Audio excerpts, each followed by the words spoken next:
Ano ba ang tunay na halaga ng pagmamahal? Pwede bang pagsamahin ang responsibilidad at nararamdaman?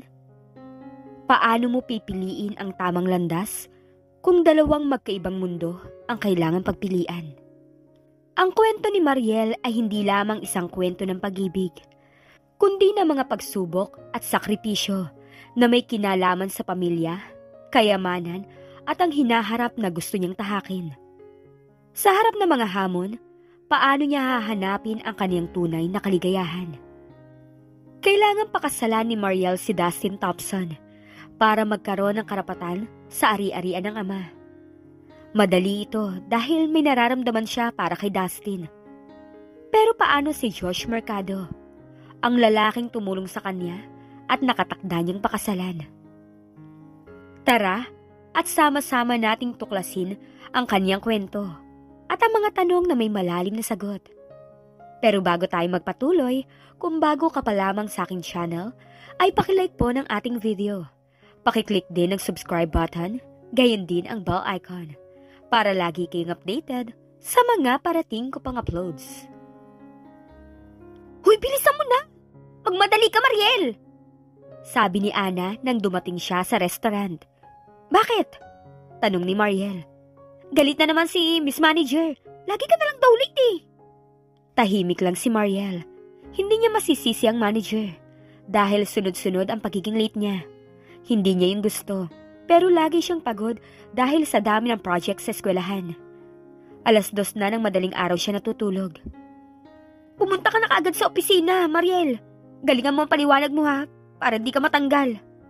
Payo ni Ana. Oo, sige. Tinakbo ni Mariel ang hallway papuntang opisina. Pagdating sa pinto ng opisina, kumatok siya at nang walang tumugon, itinulak niya ito. Too early, Miss Baldalion. Sabi ni Miss Fajardo, may sarkasmo at nakataas ang kilay. Pasensya na po talaga. Sagot ni Mariel, hindi makatingin sa mata nito. Lahat ng empleyado ay naiilang kapag galit si Miss Fajardo. Parang may apoy sa mga mata nito. Pasensya na naman? Paano unlad ang negosyo ko kung puro pasensya na lang? Uwi ka ni Miss Fajardo. Tumayo at lumakad sa likod niya. Ramdam na ramdam ang titig nito. Ubod ka ng ambisyosa. Hindi mo kaya, pero nag-aaral ka pa. Dagdag pa nito. Napabuntong hininga si Mariel. Tama nga ang sabi ng mga kasamahan niya. Inggitera at makasarili ang manager nila. Mula pa nung una, kontra na ito sa pag-aaral niya. At ilang beses na siyang pinayuhang itigil na ito. Ngunit hindi siya nagpatinag. Naniniwala siyang mahalaga ang edukasyon.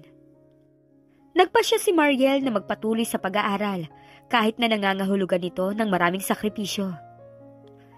Kapag na-late ka na naman bukas huwag ka lang pumasok. Isa lang ang ibig sabihin nun.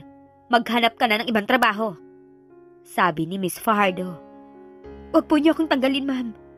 Pakiusap ni Mariel. Kung mawalan ako ng trabaho, matitigil na rin po ako sa pag-aaral. Hindi ko po yung kayang mangyari. Lalo na 23 na ako at second year college pa lang. Dahil sa mga problema at sakit, naubos po ang ipon ko. Kaya hindi ko matuloy-tuloy ang pag-aaral ko. Kung ayaw mong mawalan ng trabaho, tumigil ka na sa pag-aaral. Masyado nang nakakaperwisyo yan eh. Baka hindi mo alam, pero inoobserbahan kita. Madalas kitang makita na matagal sa comfort room. Ginagamit mo ang oras ng trabaho mo para mag-aral. Sagot ni Miss Fajardo. Tahimik lang si Mariel.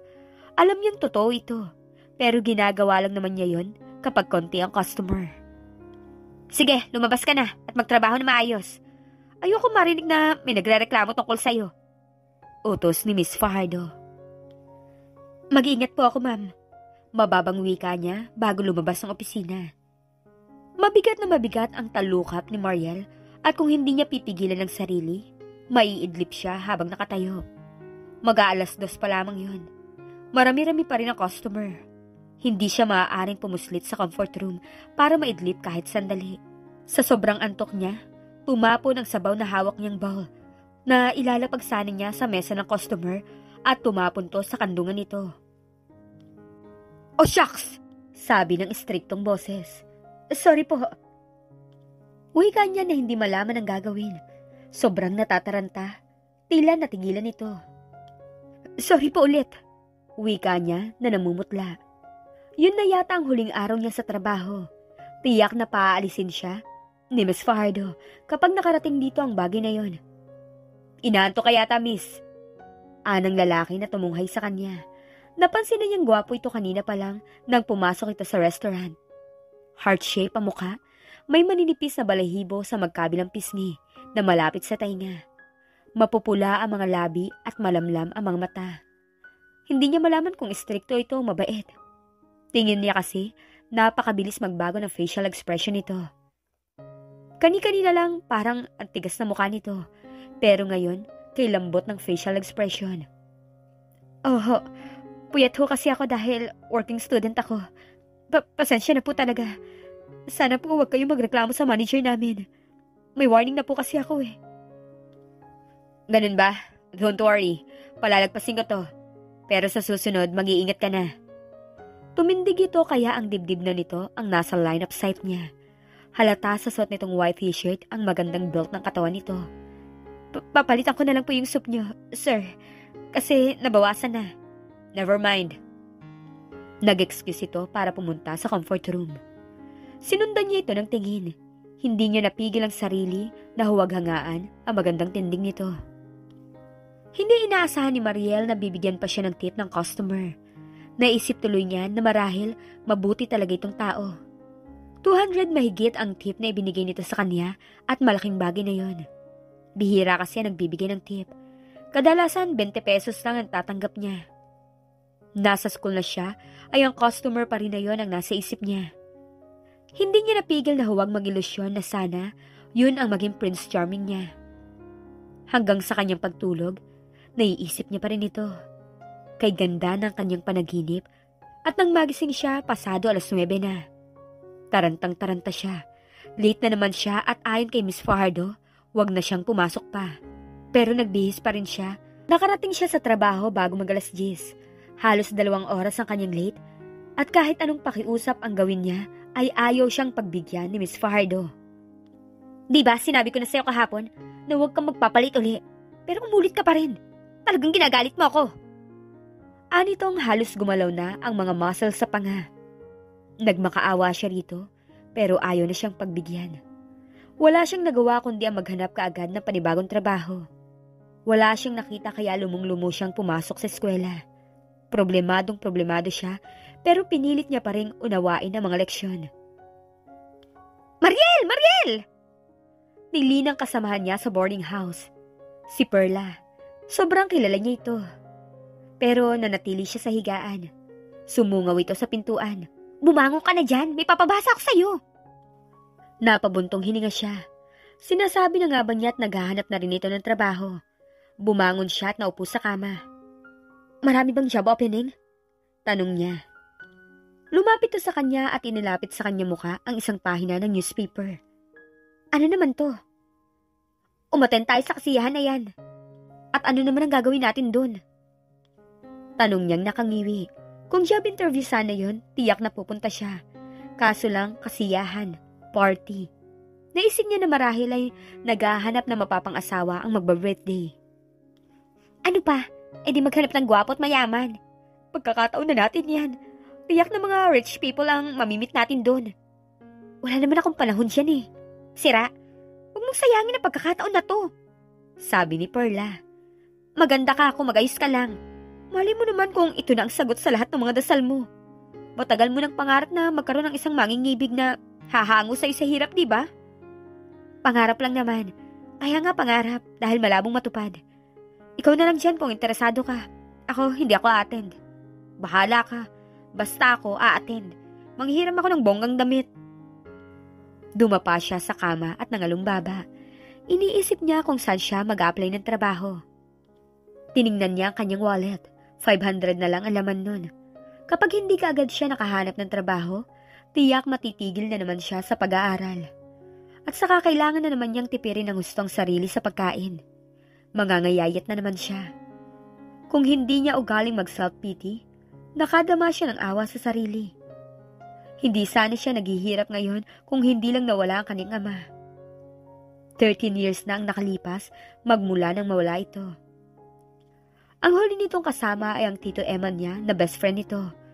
May bibilhin daw na sugar plantation ng mga ito sa Negros Occidental, pero hindi na nakabalik ang kanyang ama. Ang sabi ng Tito Eman niya, dinukot raw ito ng mga NPA at tiyak na tinapos ang buhay. Hindi niya yun matanggap kaya naman hanggang ngayon, umaasa pa rin siya na buhay ang kanyang ama. Kung mayroon lang nga sana siyang koneksyon sa mga may kapangyarihan, ay agad siyang hihingi ng tulong. Kaya lang wala siyang kilalang malalaking tao na maaaring tumulong sa kanya. Naisip niya ang kanyang Tito Eman.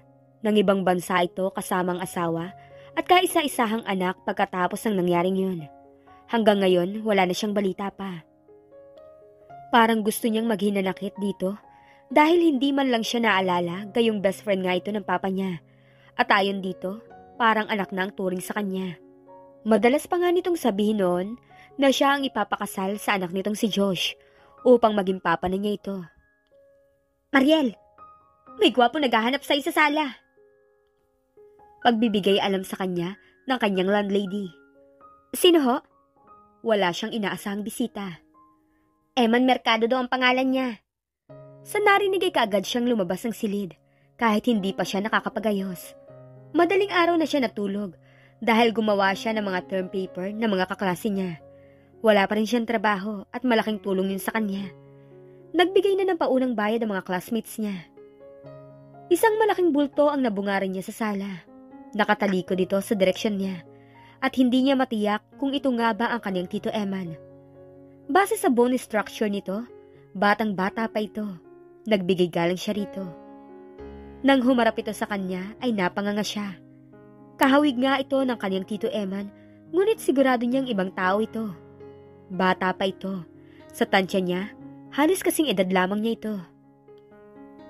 Mariel? Ako nga. Nagkangdautal na wika niya. Magandang lalaki ang Tito Eman niya at maamo ang muka. Ang lalaking kaharap niya ngayon, gwapo rin at mukhang mabait.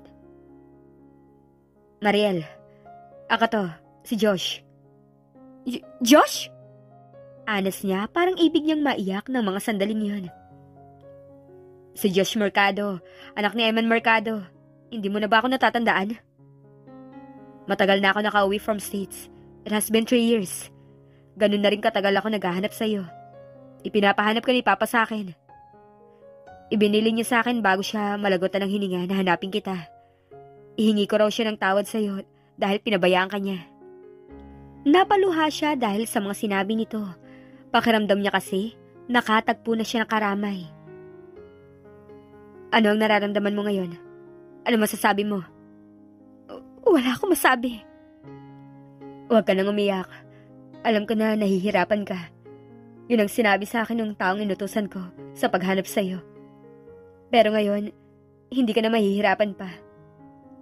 Dahil narito na ako. Ibinilang ka sa akin ni Papa na tulungan kita. Doon ka natitira sa bahay ko. Mag-aaral ka na lang.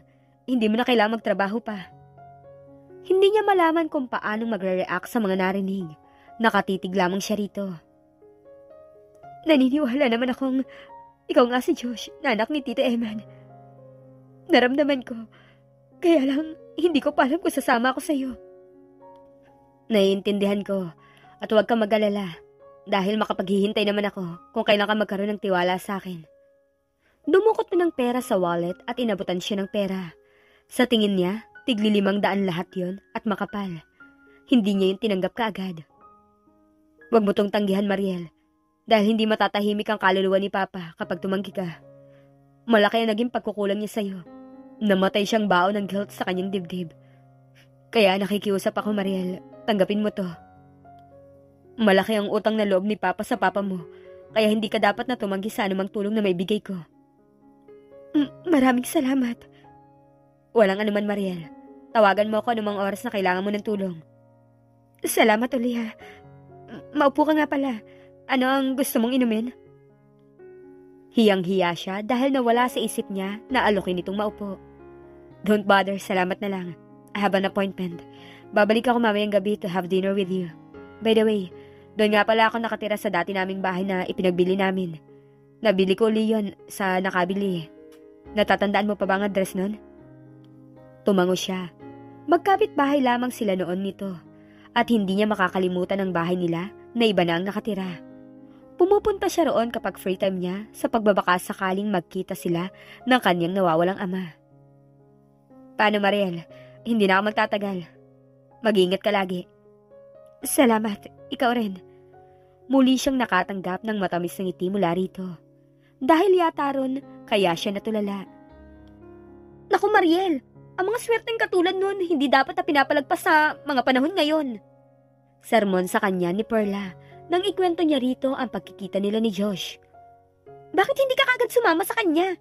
Sabi mo naman siya talaga yung Josh na anak ng Tito Eman mo. Siya nga talaga, walang duda. Kaya lang ay lalaki siya. Kakaiba ang kislap sa mga mata nito. Natatakot kang magsamantala siya sa'yo? Ganun ba? Ano naman kung sakaling mapag-interesan ka niya? Sabi mo naman gwapo siya, di ba? Walang masama ron. Pilyang sabi nito.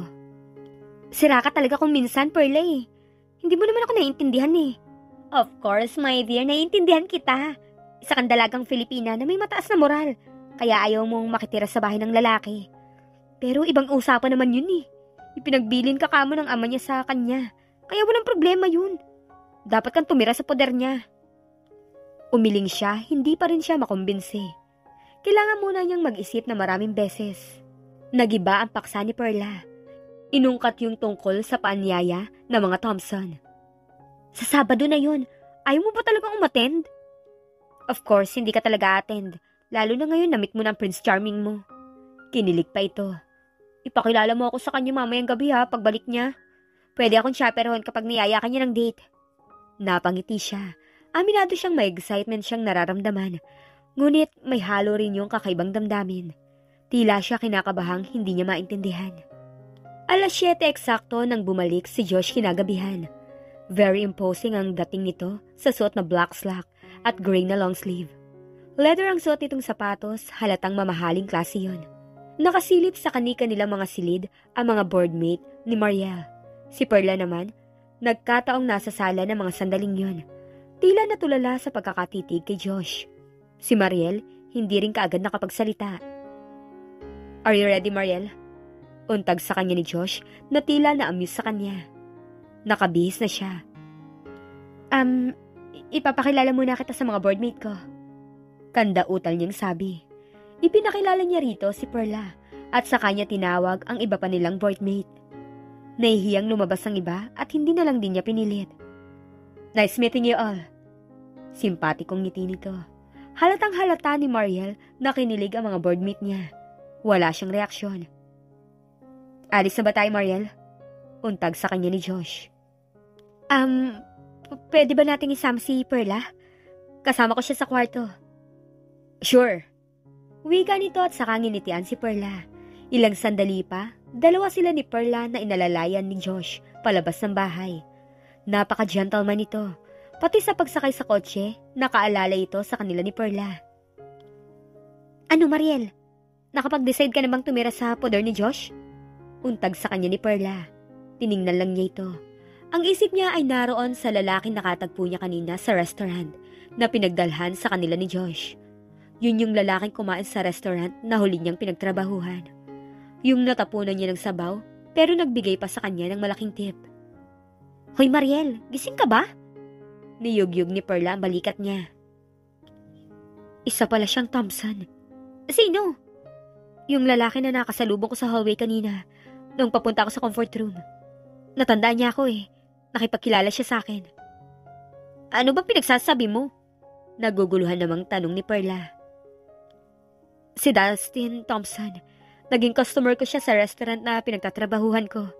At kanina nga nakita uli kami sa restaurant na kinainan natin ni Josh.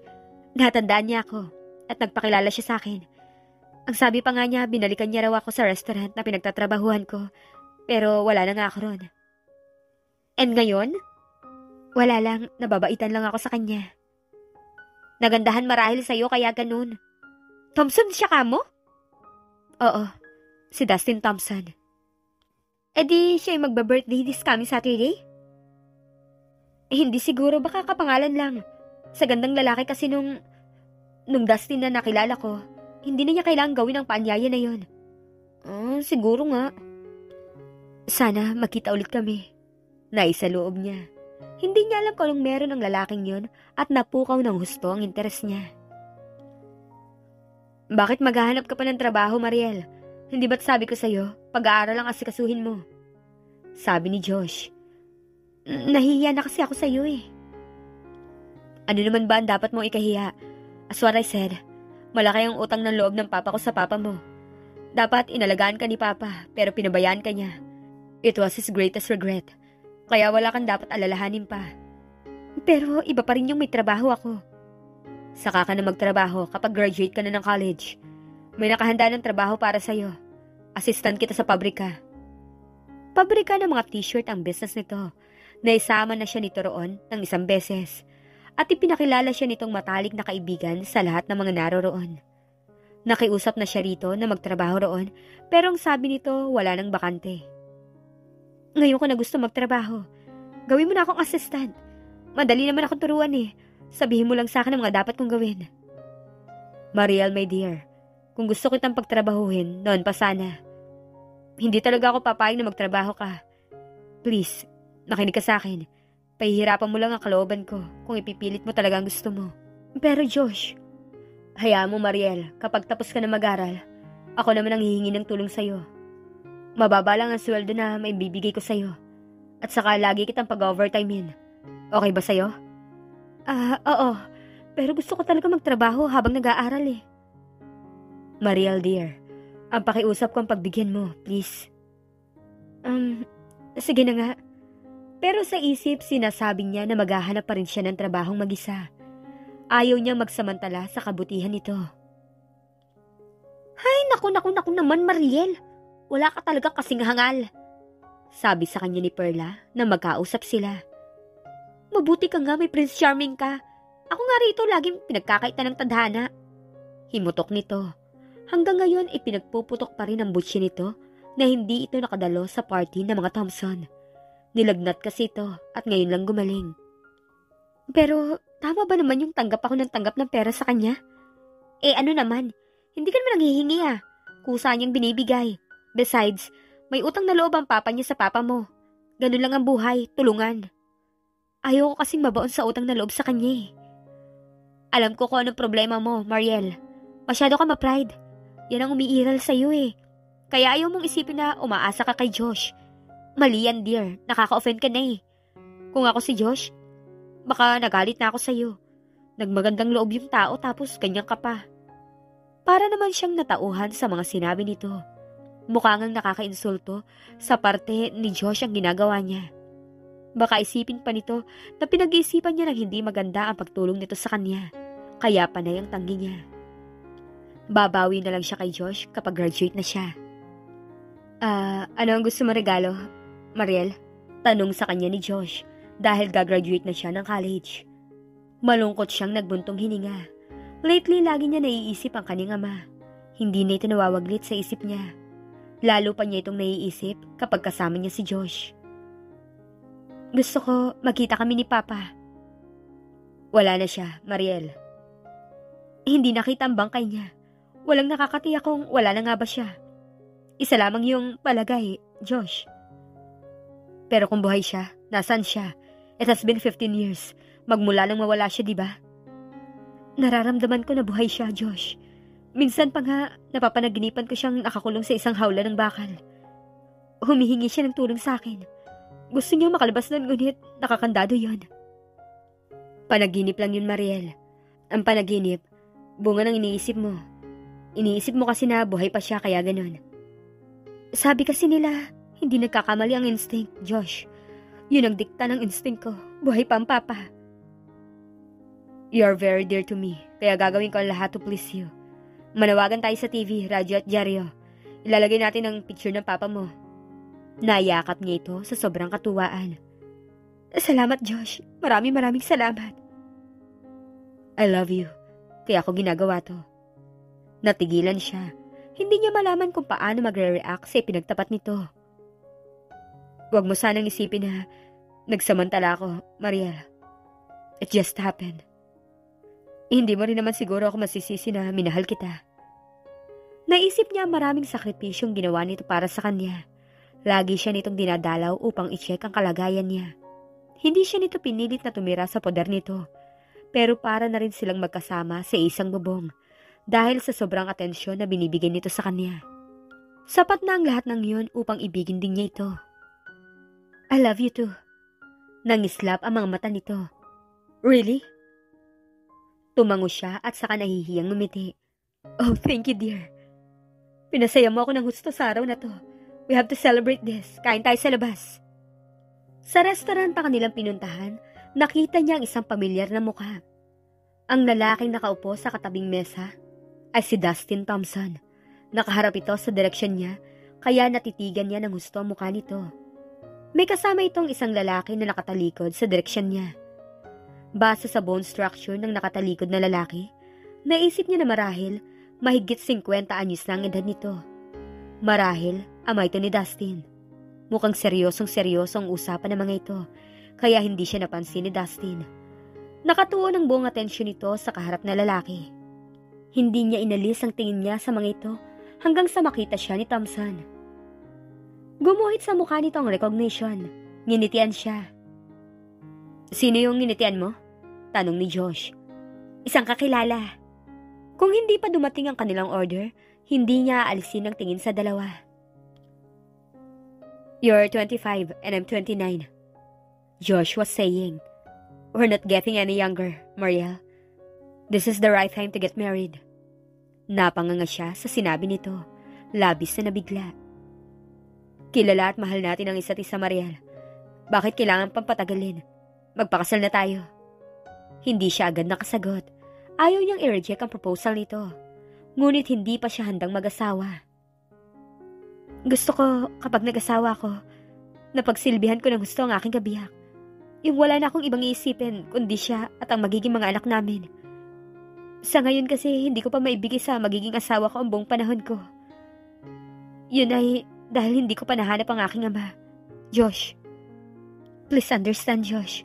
Kailangan ko munang mahanap si Papa. Hanggang kailan ang iyong paghanap? Hindi tayo nakakatiyak kung buhay pa nga ang iyong ama, Mariel. Paano kung wala na pala talaga siya? Hindi niya yun nararamdaman.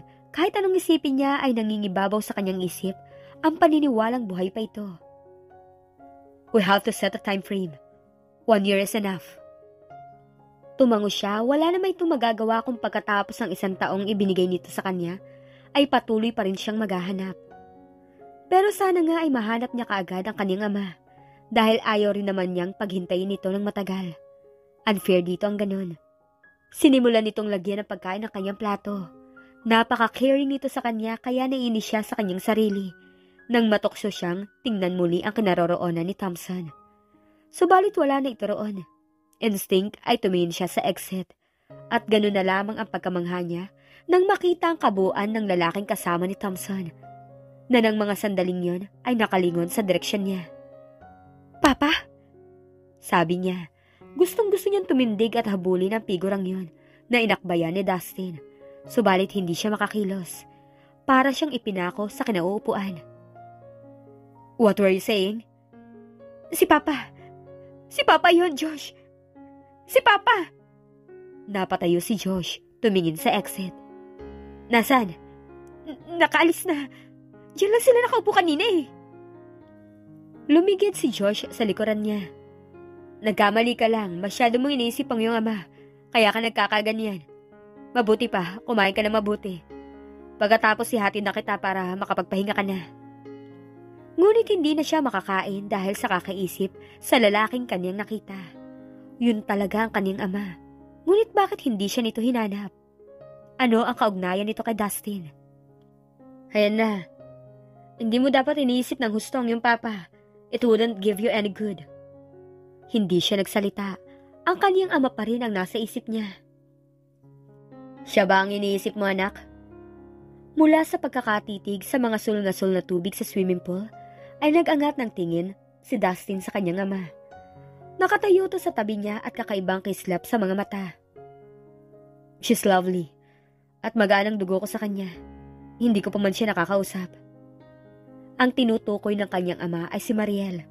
3 beses na silang nagkita ng babaeng yun at sa tuwing nagkakasalubong ang kanilang mga mata, May nararamdaman siyang hindi niya kayang ipaliwanag.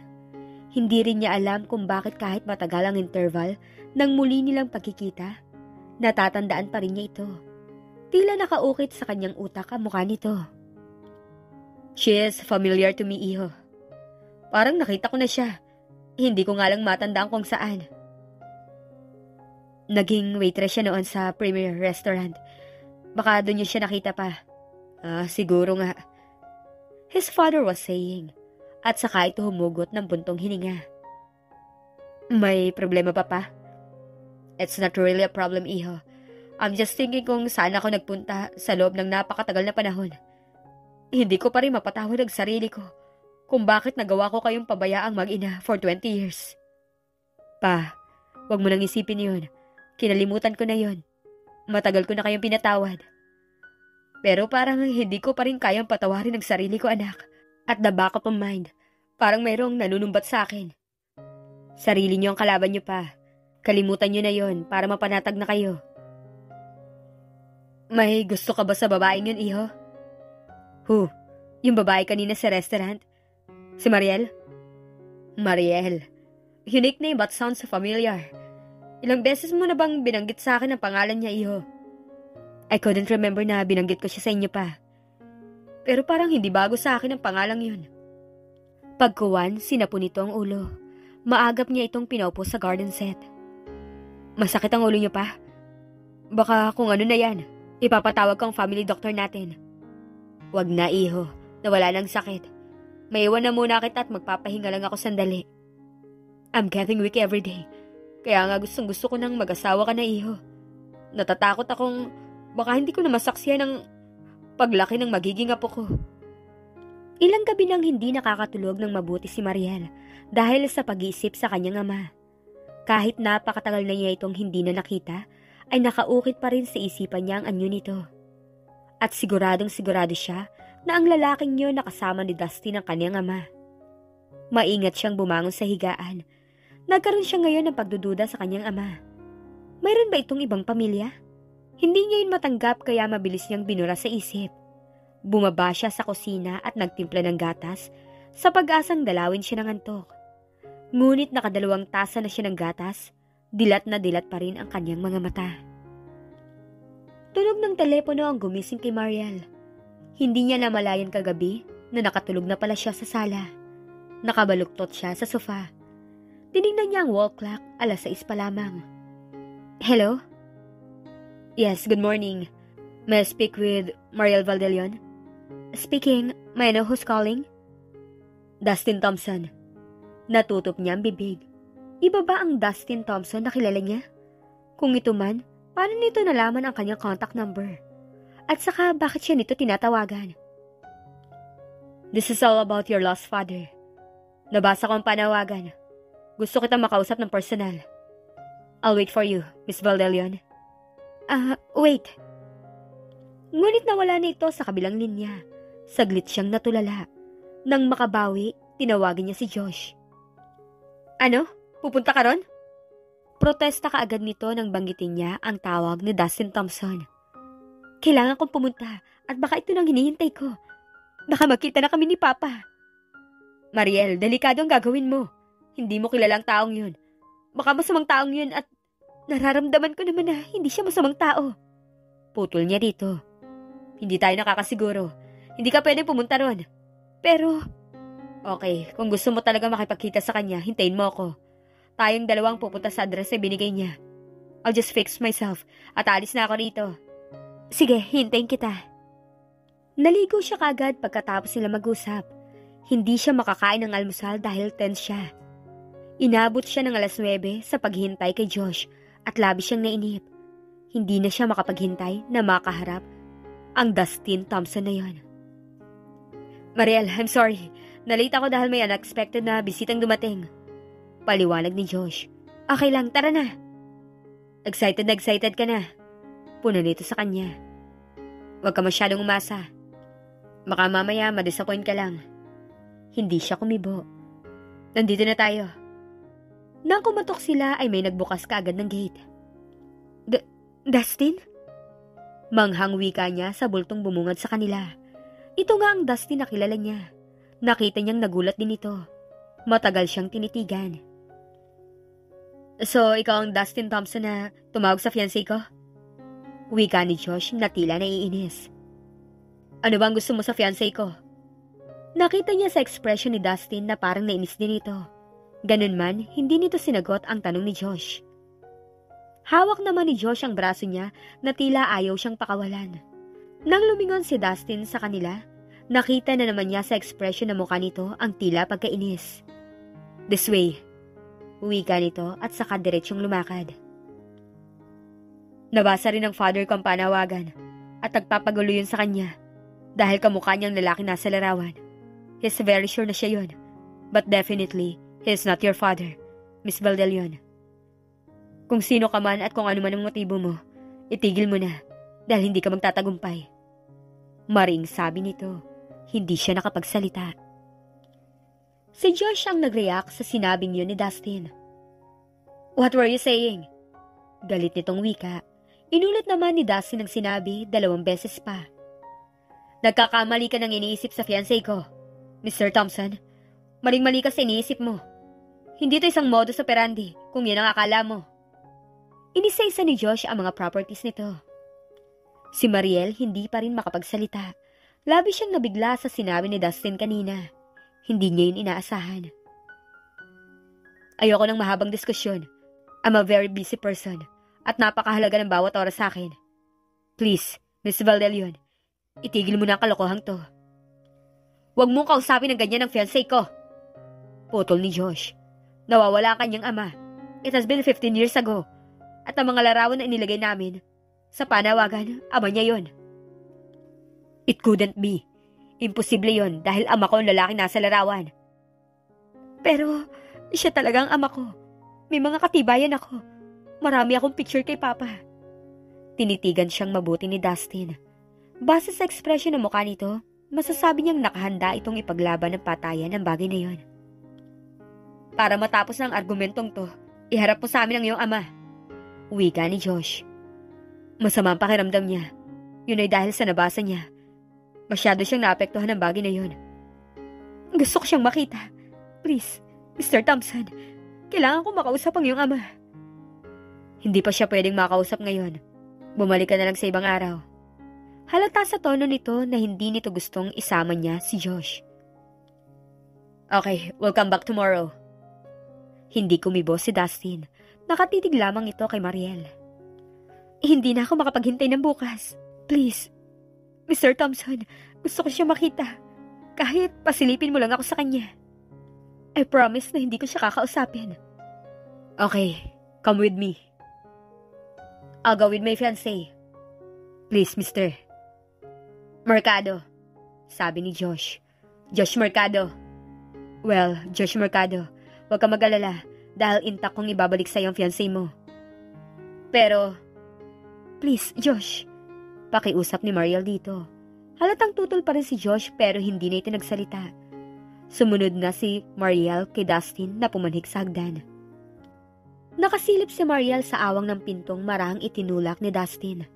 Halos magdikit ang katawan nila dahil bahagya itong nakaharang sa kanya. He's my father. Oh God. He's my father. Siguradong sigurado ako. Hindi ko magagawang magsinungaling. Siyang nawawala akong ama. How could it happen? Thompson kami. Hindi ko rin alam kung paano nangyari to. Pero siguradong sigurado ako. Siya ang ama ko. Nasaan yun ito na tila gusto siyang paniwalaan. Ngunit naglaho din ang ekspresyong yon. Ang pumalit, tila isang panunuya. Ano bang gusto mo sa amin, Miss Valdelion? Titig na titig sa kanyang mukha. My father. Lalo pang lumakas ang pagpatak ng kanyang mga luha. What are you trying to say? Na magkapatid tayo? That is impossible. He's not your father. Marahil kamukha lang sa nawawala mong ama. Kahit paano nakadama siya ng relief. At least, naniwala na ito na hindi siya isang manloloko. Malalaman din natin ang totoo kapag nakausap ko na ang papa. I mean, ang papa mo. Hindi na ito nagsalita pa. Sumalubong kaagad si Josh nang makita sila. Let's go, darling. Maraming salamat sa pagtanggap mo sa amin, Mr. Thompson. Walang anuman. Wika ni Dustin at saka tinawag ang maid para ihatid siya sa labas ng gate. Oh, Dustin, iho. Anong problema? Bakit ka naglalasing? Nag-aalalang tanong ng kanyang tiya Conchita. Kapatid to ng kanyang ina at isang matandang dalaga. Nagpunta kaninang umaga ang babaeng naghahanap sa kanyang nawawalang ama, tita. Wala kayo rito, kaya hindi niyo siya nakita. Sinabi niyang sigurado siyang si Papa ang nawawala niyang ama. Bagay na nagpapagulo sa isipan ko. Nang ipabasa mo sa akin ang panawagan na yon, iho, naguluhan din ako eh. Hindi ko malaman kung anong dapat kong isipin. Ano sa palagay niyo, tita? Si Papa nga kaya ang nawawala niyang ama? 20 years nang nawala ang papa mo. Maaari ngang nagkaroon siya ng ibang pamilya. Pero ang hinahanap ng babaeng sinasabi mo, tiyak na hindi ang iyong ama. Isang Manny Valdel yun ang hinahanap niya. Pero sinasabi niyang si Papa ang kanyang ama. Maraming tao ang magkakamuka, iho. Besides, 15 years nang nawawala ang kanyang ama. May pagbabago na sa anyo nito. May amnesia ang Papa nang magbalik siya, tita. Paano kung sa loob ng 20 taon ng kanyang pagkawala, nagkaroon nga siya ng ibang pamilya at gumamit siya ng ibang pangalan? Maaari yun, tita. Kitang-kita niya ang pagkagitla ni Tita Conchita sa sinabi niya. Nag-iwas to ng tingin sa kanya. Tita, hindi ko matanggap na may ibang pamilya ang Papa. Hindi ko matanggap na kapatid ko ang babae na yon. Maraming kalokohan sa panahon ngayon, iho. Hindi natin alam kung ano talaga ang motibo ng babaeng yun. Bakit hindi muna kayo magbakasyon ng iyong ama sa hasyenda? Matagal nang hindi nakauwi roon ng iyong ama. Kapag ginawa ko yan, isipin ng babaeng yun na tinatago ko si Papa. Hayaan mo siyang isipin ang gusto niyang isipin. Ang mahalaga, mailayo mo sa kanyang iyong ama. May amnesia ang Papa mo, kaya maaari niya itong mapaniwala. Sana mong sasabihin niya. Oras na magkaharap sila. Pero, gusto ko magkaroon ng linaw ang bagay na to, tita. Bukas iharap ko siya kay Papa. Pero iho, hindi ka ba nag-aalala na baka mapaniwala niya ang iyong ama sa anumang kasinungalingan niya? Bago niya makausap ang Papa bukas, kakausapin ko muna ang Papa at siya rin. Sa dami ng mga itatanong ko sa kanya, malalaman ko rin kung nagsisinungaling siya o hindi. Pero iho, ako ang bahala sa bagay na to, tita. Huwag kayong mag-alala. Ngunit sa tingin niya, hindi maibsan ang pag-aalalang nakaguhit sa mukha nito. Napansin din niyang tila may nais itong sabihin, ngunit hindi masabi-sabi. Ano yun, tita? Wala, iho. Itigil mo na yung pag-inom mo at matulog ka na. Alam ni Mariel na hindi maganda ang mood ni Dustin ng umagang yon nang dumating sila ni Josh. Kitang-kita niya yon sa ekspresyon ng mukha nito. Naghihintay na si Papa sa'yo sa silid niya. Halika, sasamahan kita. How about me? May iwan na naman ba ako rito? Pasensya ka na. Si Mariel lang ang kailangan makita ni Papa. He's not in a good condition. At makakagulo lang sa isip niya ang presensya ng ibang tao.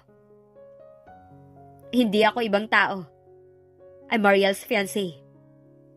This is all about a lost father and a child. This is a serious matter. Kailangan magkasarilinan sila ni Mariel at ang Papa ko. Walang nagawa si Josh kundi ang ihatid na lamang sila ng tingin. Dama ni Mariel ang pagpupuyos ng kalooban nito. Tinanguan naman siya nito. Nang nawala naman sila sa paningin ni Josh, ay hinawakan siya ni Dustin sa bisig. Natitiyak niyang study room yun. Bakit dito mo ako dinala? Kailangan muna natin mag-usap na dalawa bago ka humarap kay Papa. Marami akong gustong itanong sa'yo. At ano ang mga yon? Gano'n na katagal na nawawala ang iyong ama? 15 years. Alam mo na yon, nakalagay yun sa panawagan. Ang tagal na. Bakit ngayon mo lang siya naisipang hanapin? Hindi ako nagkaroon ng pagkakataon. I've been living in poverty. Nang mawala ang Papa, hinila ng bangko ang bahay at lupa namin, pati ng sasakyan. Nothing was left for me. I was just 10 years old then, at hindi ko alam kung paano makabangon. Wala kaming malalapit na kamag-anak ni Papa rito sa Manila. My mother died when she gave birth to me. Pareho silang ulilang lubos na ng Papa, kaya hindi ko malaman kung saan ako pupunta. Mabuti na lang, kinupkup ako ng yaya ko for 6 years. Dinala niya ako sa kanilang probinsya. Nang bawian naman siya ng buhay, Bumalik ako rito sa Manila. Nagtatrabaho sa araw, nag-aaral sa gabi. So you see, kulang na ako sa oras, wala pa akong pera. I don't know where to start. Hindi ito nagsalita. Nakatitig lamang sa kanya. I'm glad Josh found me. Anak siya ni Tito Eman, my father's best friend. Siya ang tumulong sa akin para mahanap ang papa. Siya ang gumastos para sa mga panawagan. Oh, I see. Malaking papel palang ginagampanan ng Josh na to sa buhay mo. Nasaan naman ang Tito Eman na sinasabi mo nung mawala ang papa mo? You said he's your father's best friend. At wala ka kamong malalapit na kamag-anak. Bakit hindi kanya kinupkop? Nagpunta sa States sina Tito Eman noon, kasama ang pamilya niya. Hindi ko maaaring questionin siya kung bakit hindi niya ako sinama. May kanya-kanyang priority ang tao. Besides, nung panahong yun, nagipit din siya. Nalugi ang negosyo na pinagsosyohan nila ni Papa. Inako niya lahat ng pagkakautang nila at naisara ang business. Maybe he thought he couldn't afford to raise another kid. Pero pinagsisihan niya yun. Sa katunayan, ipinagbili niya ako kay Josh bago siya nalagutan ng hininga sa States. Josh came back for me. Paki-elaborate mo nga sa akin kung paano nawala ang iyong ama. Kasama siya noon ni Tito Eman. Pumunta sila sa Negros Occidental para bumili ng sugar plantation. Pero hindi na siya nakabalik. Ang sabi ni Tito Eman, dinukot siya ng mga NPA. Sabi niya sa akin, tiyak daw na wala nang buhay ang papa. Pero hindi ko yung tinanggap eh. My instinct told me na buhay pa ang papa. Lagi ko siyang naiisip. Naghihirap ang kalooban ko dahil wala akong magawa para mahanap siya. Take it easy. Uwi ka ni Dustin. Nakaramdam siya ng comfort nang hawakan nito ang kanyang balikat. Ano man ang kalalabasan ng pag-uusap namin ng papa. Nang iyong papa, sana matanggap mo yun. Hindi ito nagsalita, tinignan lang siya. Wala ka na bang itatanong? Gusto ko na makita ang papa. Bumuka ang bibig nito ngunit walang salitang lumabas. Ano yun? Nothing, never mind. Halika na, naghihintay na sa iyo ang papa. Dustin, salamat ha. Binigyan mo ako ng pagkakataong makaharap ang papa. Huwag ka munang magpasalamat dahil hindi mo pa siya nakakausap. Gusto ko nang pasalamatan ka. You're welcome, Miss Valdelion. Tawagin mo na lang ako sa first name ko. Here we are. Pa, she's here. Marahan itong humarap sa kanya. Pa! Ang reaksyon nito, hindi niya kayang basahin. Para itong iiyak na hindi niya maintindihan.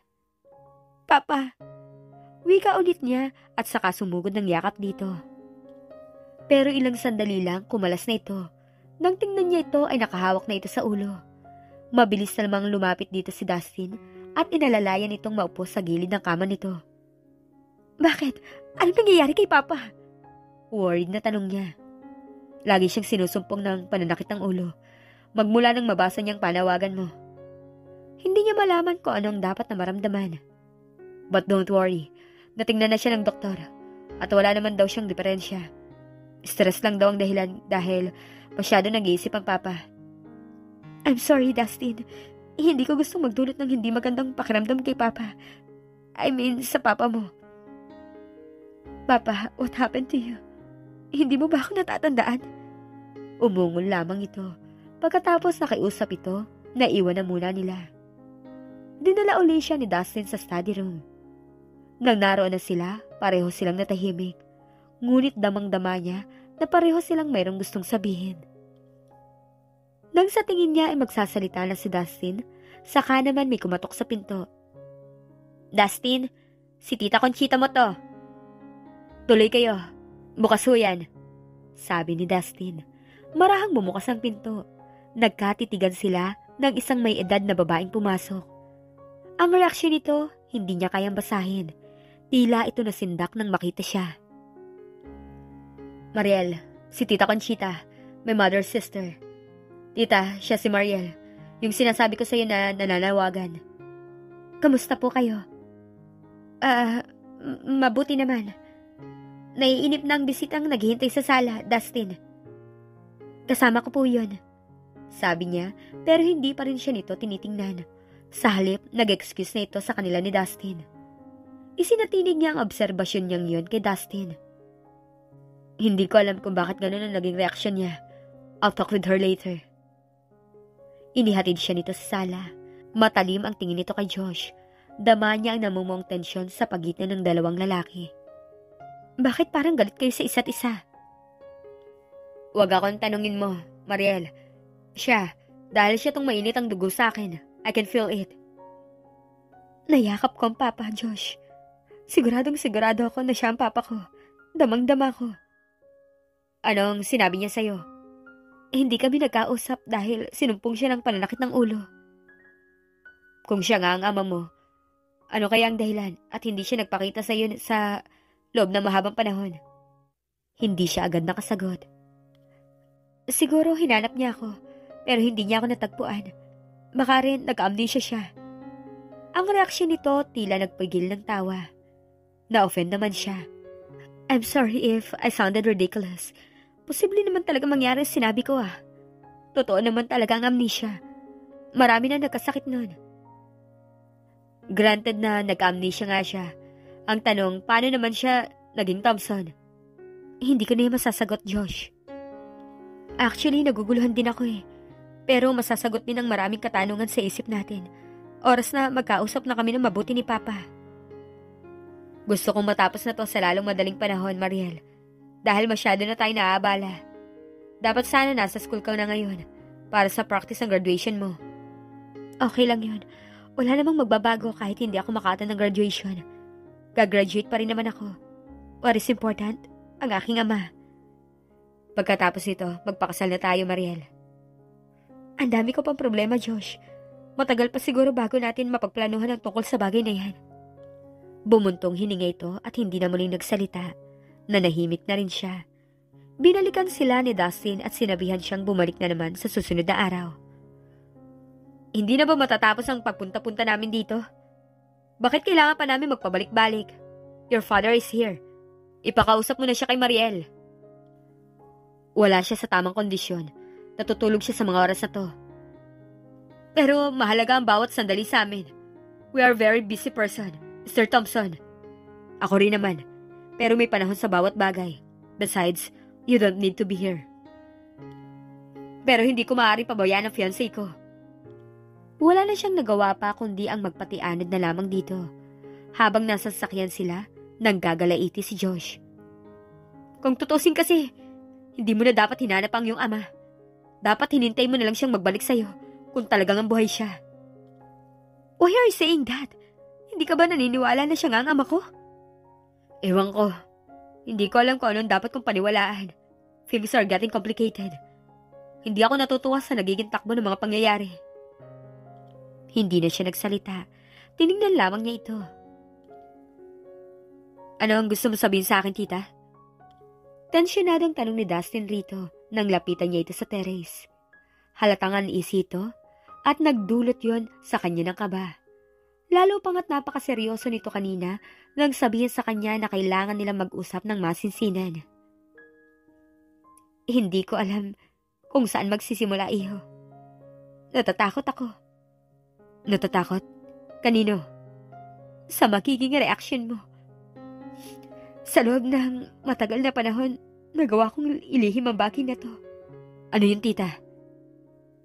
Ang taong kinikilala mong ama. Hindi mo tunay na kadugo.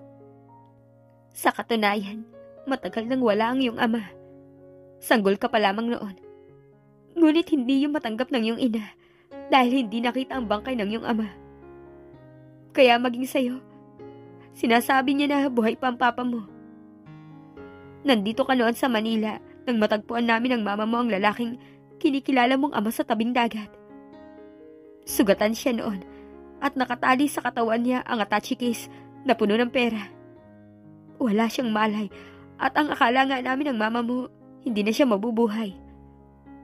Ganun pa man, pinagsikapan namin madala siya sa loob ng bahay. Doon na rin siya ginamot ng family doctor natin. Nang magkamalay siya, hindi niya kilala ang kanyang sarili. Wala rin kami makitang anumang identification sa kanya. Bagay na sinamantalaw naman ng iyong ina. Idineklara niya na ang taong natagpuan namin ay si Jacinto Thompson, ang iyong ama. Wala akong nagawa upang pigilan siya sa kanyang mga pinaplano, Dustin. Kaya nang dumating ka noon sa hasyenda, sinunod ko ang iyong ina na paniwalaan ka na ang lalaking yan ang iyong ama. Hindi ka ba nagtaka nung biglaan na lamang nag-decide ang mama mo na dito tayo sa Manila manirahan? Yun ay dahil natatakot siyang baka may makakilala sa taong natagpuan namin. Ayaw niyang may makausap itong taga sa atin. Hindi siya nakapagsalita. Nang mawala ang mama mo, binili na niya akong huwag kong sabihin sa iyo ang totoo. Sinunod ko siya kahit pa nga may mga pagkakataon na natatakot akong baka magbalik ang nawawalang alaala ng taong kinilala mong ama. Shucks. Kung ganun, posible ngang siya ang nawawalang ama ni Mariel. Yun ang nararamdaman ko kanina nung magkasalubong ang mga mata namin ng babaeng yan. Nakita ko rin ang resemblance niya sa kinilala mong ama. Hindi ka lang siguro aware, iho, pero malaki ang hawig nila. Sinapo niya ang noo. Hindi niya alam kung ano ang dapat niyang gawin ng mga sandaling yun. Labis na naguluhan ang isip niya. Bakit kailangan pa natin magkita rito, Dustin? Reaksyon ni Mariel nang dumating siya sa meeting place nila.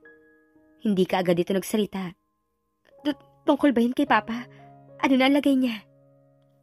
Okay na siya. Gusto ko nga niya makausap. Talaga? Kung ganoon, tayo na sa kanya.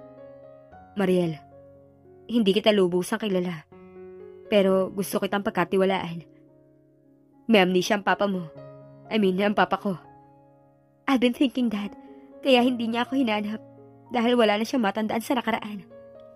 Marahil, pinahirapan siya ng mga NPA na dumukot sa kanya, kaya siya nag-amnesia. But it doesn't matter. Naniniwala ako sa luksong dugo. Makikilala niya ako by instinct. I'm very sure na siya talaga ang aking ama. Ang hindi ko lang maintindihan kung paano siya naging Thompson. Paano mo siya naging ama? Hindi ko siya tunay na ama. Sa malinaw na paraan, ikinuwento niya ang lahat-lahat. Napaka-selfish ng iyong ina. Hindi man lang ba niya inisip ang consequence dulot ng kanyang ginawa? Sa loob ng matagal na panahon, naghirap ang kalooban ko. Hindi ko alam kung paano hihingi ng tawad ang ginawang yun ng aking mama. Wala na siya, Maria. It has been 14 years. Saglit lang silang nagsama ni Papa. Gusto ko na makita si Papa. Alam na ba niya ang tungkol sa tunay niyang pagkatao? I mean, sinabi mo na ba sa kanya na hindi siyang iyong ama? I did. At ano ang naging reaksyon niya? Hindi siya natuwa. Very disappointed siya. Wala na bang pag-asa na magbalik ang nawawala niyang alaala? Sana, matulungan mo ako para may maalala siya kahit ilang bahagi lang ng nakaraan niya. Kahit yung bahagi lang nakasama niya ako. Nang sa ganun, mapatunayo ko sa kanya na ako nga kanyang anak. How I wish I could help you, Mariel. Uwi ka ni Dustin. Bahagya siyang natigilan at napatitig dito. Matagal na naghinang ang kanilang mga mata. Pagkatapos, nahihiya siyang nag-iwas ang tingin. Tara na kay Papa. Mas gusto ko pang isipin na ako si Jacinto Thompson kaysa pilitin ko ang sarili kong alalahanin kung sino talaga ako. Uwi ka ng kanyang ama matapos itong tingnan ang mga identification cards, birth certificate niya at mga larawan nilang dalawa. Nanlumo si Mariel sa pahayag na yon ng kanyang ama. 100% sure siya na ito talaga ang kanyang ama. Pa, look at this picture.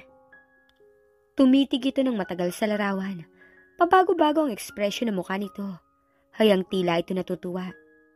Meron namang animo nalulungkot ito at parang nagpipigil na huwag maiyak. Pero nang ibalik naman ito sa kanya ang larawan, iba ang sinabi. Dustin told me that you're still single. Opo, Pa. Pero may boyfriend po ako, si Josh. Anak ni Tito Eman, yung best friend niyo. We're about to get married. Napakabait niya sa akin. Siya ang tumulong sa akin para makapagtapos ako ng college. Pati sa paghanap sa iyo, Pa. Eman? Sambit nito at saka sinapo ang ulo. Natatandaan niyo po ba si Tito Eman, Pa? Best friend niyo po siya. Anak niya ang nakatakdakang pakasalan. Wala akong matandaan. Gusto ko muna magpahinga, Iha. Ihatid mo na siya, iho. Ganun na lamang ang kabigo ang nadarama niya. Lumong-lumo siyang tumayo. Huwag kang sumuko kaagad, Mariel. Give him time to think. Hindi natin siya masisisi. Naiintindihan ko siya, Dustin. Kaya lang hindi ko naman mapigil ang sarili ko na huwag makadama ng disappointment. Naiintindihan ko naman ang nararamdaman mo. At naniniwala ako na siya nga ang ama mo. Salamat, Dustin. Maraming salamat, ha. Umalis ka pala kanina. Hindi ka man lamang nagpaalam sa akin. Bungad ni Josh kay Mariel nang dumating to bandang 9:00 na ng gabi. I'm sorry, Josh. Tinawagan kasi ako ni Dustin para makita kami. Nakipagkita ka sa kanya? Dahil kay Papa, kaya siya nakipagkita sa akin. Bakit hindi mo ko sinama? Ano nang nangyari? Sinabi niya rito ang lahat nang nalaman niya mula kay Dustin. Hindi ko na talaga gusto ang nagiging takbo ng mga pangyayari. Mariel, bakit hindi mo na lang tigilan to? If it's really your father, sumapanatag ka na dahil buhay siya at nasa mabuting kalagayan. Otay Menes, huwag mo na siyang piliting kilalanin ka. May sarili kang buhay. At dapat mo yung harapin. Itigil mo na ang pakikipagkita sa kanila. Pero Josh, matagal kong hinihintay ang pagkakataong to. Listen, Mariel. Tomorrow is your graduation at pagkatapos kailangan na natin pagplanuhan ang tungkol sa ating kasal. Josh, gusto ko makasama ang Papa. Kung ikasal man tayo, ang gusto ko siya ang maghatid sa akin sa altar. Kung ikasal man tayo, it seems that you don't want to marry me, Mariel. Of course, gusto ko magpakasal sa iyo, Josh. Masyado lang ako maraming iniisip, kaya sana huwag mo nang bigyan ng importansya ang pagkakamali ko ng gamit ng salita. Hindi ito nagsalita. Tinitigan lamang siyang mabuti. Pagkatapos, umalis ito nang walang paalam. Nabigla siya sa inasal nito at hindi kaagad nakapag-react. Nang marinig niya ang andar ng kotse nito, saka pa lamang niya naisipang tumakbo palabas. Subalit hindi na niya ito inabutan pa. Naisip niyang pabayaan na muna ito. Siguro naman mawawala din kaagad ang sama ng loob nito. Tinawagan ni Mariel si Dustin kinabukasan ng umaga. Nais niyang dumalo ito at ang kanyang ama sa graduation day. Sayang, you didn't mention it earlier. Sana napaghandaan natin to. Nawala sa isip ko, Dustin. Sasabihin ko sa kanya, anong oras ba? Mamayang 4:00 ng hapon. Aasahan ko ba ang pagdating niyo? I'll call you to confirm. Kakausapin ko muna ang Papa. Salamat, Dustin. Walang anuman. Anong regalong gusto mo? Huwag ka na mag-abala pa. Hindi kasi pwedeng hindi ako mag-abala. Graduation mo yun. And I know how much it meant to you. Your presence is enough, Dustin. You made me special. Totoo ba yan? Of course naman. Bahagi ka ng buhay ni Papa, kaya mahalaga ka na rin sa akin. I mean, alam ko na mahal ka ni Papa, kaya ganun. Oh, thank you. Congratulations, Mariel. Darating kami sa graduation mo. That's a promise. Thanks again. Pagsilip niya sa bintana, si Josh ang nakita niya. Hindi maganda ang timpla ng mukha nito. Nakaramdam siya ng matinding guilt nang maalala na dapat ito ang una niyang tinawagan. Kabado siya nang salubungin ito. Today is your graduation. Wika kaagad nito. Hindi natin napaghandaan dahil busy ka with your father. Josh, parang nagseselos ka na. Hindi dapat dahil ama ko siya. Magkaiba ang degree ng pagmamahal ko sa inyo. Hindi ako sama mo nagseselos. Kay Dustin. Pero bakit? Dahil pakiramdam ko, may gusto siya sa'yo. Of course, wala siyang gusto sa akin. Bakit mo ba naisip yan? Nararamdaman ko. Nagkakamali ka lang. Sana nga, dahil hindi ako papayag na maagaw ka ng iba sa akin, Mariel. Mahal na mahal kita at alam mo yon. Mahal din naman kita eh. Ngunit tila may isang bahagi ng kalooban niya ang tumutol doon. Get dressed, Mariel. Ibibili kita ng regalo. Huwag ka na mag-abala. Maaari ba naman yun? You're my fiancé. Kaya dapat lang na may regalo ako sa'yo. Bakit nandito si Dustin? Tanong ni Josh sa matigas na tinig nang datnan nila si Dustin sa sala ng kanyang boarding house. Baka may sasabihin tungkol kay Papa. Hindi ko inaasahan na darating ka, Dustin. Kanina ka pa ba? Medyo, pero okay lang yun. We have something for you, Mariel. Uwi ka ni Dustin sabay abot ng hawak nitong kahon. Gusto ni Papa na suotin mo yan mamaya sa graduation mo. Excited niya yung binuksan. Ang laman nun isang set ng alahas. Sa tingin pa lang, halata ng mamahali ng mga yon. Parang gusto tuloy niyang maiyak sa thought nun. Ibig kasing sabihin nun, kinikilala na siya ng kanyang ama. Maraming salamat, Dustin. Pakisabi kay Papa na salamat talaga ha. Darating ba siya mamaya? Oo, darating kami. Malapit lang yun dito, Dustin. Minsan nga nilalakad ko lang. Kung gusto nyo, sabay na lang tayo pumunta ron. That's a good idea. Dadaanan ka na lang namin ni Papa. Nagsalita si Josh na mukhang kanina pa naghihimutok. May sasakyan ako. Hindi nyo na kailangan daanan ng fiancé ko. E di isang sasakyan na lang ang gamitin natin. Suhestyon ni Dustin. Ayoko nakikisakay sa kotse ng iba. Hindi nakapagsalita si Mariel sa inasal na yon ni Josh. Nagkatinginan na lamang sila ni Dustin. Sige, Dustin. Dumiretso na lang kayo sa school. Okay, congratulations again, Mariel. We see you in school. Nananadya ba ang lalaking yun? At may paghalik-halik pa sa'yo? Wala naman yung mali siya. Friendly kiss lang yun. Friendly kiss. Tama nga siguro ang hinala ko na may gusto sa'yo ng lalaking yun. Ayokong isuot mo ang mga yan. Sabi ni Josh. Hindi dapat. Dahil kay Dustin yan ang galing. Dapat sa akin manggaling ang lahat ng isusuot mo. Nag-angat siya ng mukha rito. Hindi na niya gusto ang inasal nito. Josh, galing kay Papa ang mga to at oras na suot mo yan.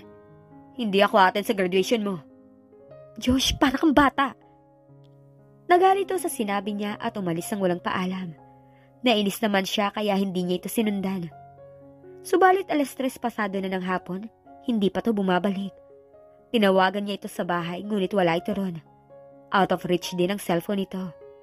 Nagtaksi na lang tuloy siya papuntang school dahil nahihiya naman siyang tawagan si Dustin para daanan siya. Parang gusto niya tuloy pagsisihan ang pagtanggi niya sa alok nitong sunduin siya. Masayang masaya si Mariel nang matapos ang graduation. Dahil pumanik pa ang kanyang ama sa entablado upang batiin siya. Kinunan pa sila ni Dustin ng picture, kaya napakasaya niya. Kumain pa sila sa isang class na restaurant pagkatapos. Thank you very much pa. Madamdaming wika niya. Thanks to Dustin. Sabi naman nito. Siya ang nakiusap sa akin na umattend sa graduation mo. I'm sorry, Iha, pero hindi pa rin nagbabalik ang nawala kong alaala. I can trust too much. Makahulugang sabi nito. I understand. I'm glad you're single, Iha. Binata pa rin si Dustin at walang girlfriend. Kaagad siyang pinamulahan ng muka. Bigla rin niyang naalala si Josh. Matindi talaga ang sama ng loob nito sa kanya kaya hindi dumating sa kanyang graduation. Pa, may boyfriend na po si Mariel and she's about to get married. Dustin was saying. O, nasaan ang lalaking yun? May importante po siyang meeting na inatendan. At mas importante pa sa'yo ang meeting na yon? Hindi siya nakakibo. Pumunta ka sa bahay bukas, Iha. Gusto kitang makausap ng matagal. Marami tayong dapat na pag-usapan. Natuwa siya. Sure pa, maaga akong pupunta. Isama mong boyfriend mo. Gusto ko siyang makita. Opo. Masamang-masama ang loob ko sa'yo, Mariel. Uwiga ni Josh nang tawagan niya ito sa telepono. Magmula nang makilala mo ang mga Thompson, baliwala na ako sa'yo. Josh, hindi totoo yan. Mahalaga ka sa akin. Malaki ang utang na loob ko sa'yo. Besides, hindi ka dapat na magselos kay Papa. As what I said, magkaibang degree ng dapat kang magalit kay Dustin. Putol nito sa kanya. Inagaw niya sa'yo ang Papa mo. Bakit mo ba isinasama si Dustin sa usapan na to? Dahil siya ang dapat mong sisihin. Kung bakit ka naghirap sa loob ng matagal na panahon. Wala naman kasi siyang kasalanan eh. Hindi niya alam yung totoong nangyari. Still, dapat ka pa rin magalit sa kanya. At hindi ko yun maramdaman. Naniniwala ka kasi sa kasinungalingan niya. Ano bang malay mo kung kasabot din siya sa panloloko sa iyong Papa? Baby pa si Dustin nang mamatay ang tunay niyang ama at hindi yung sinabi ng kanyang ina. Naniniwala naman akong wala siya kasalanan eh.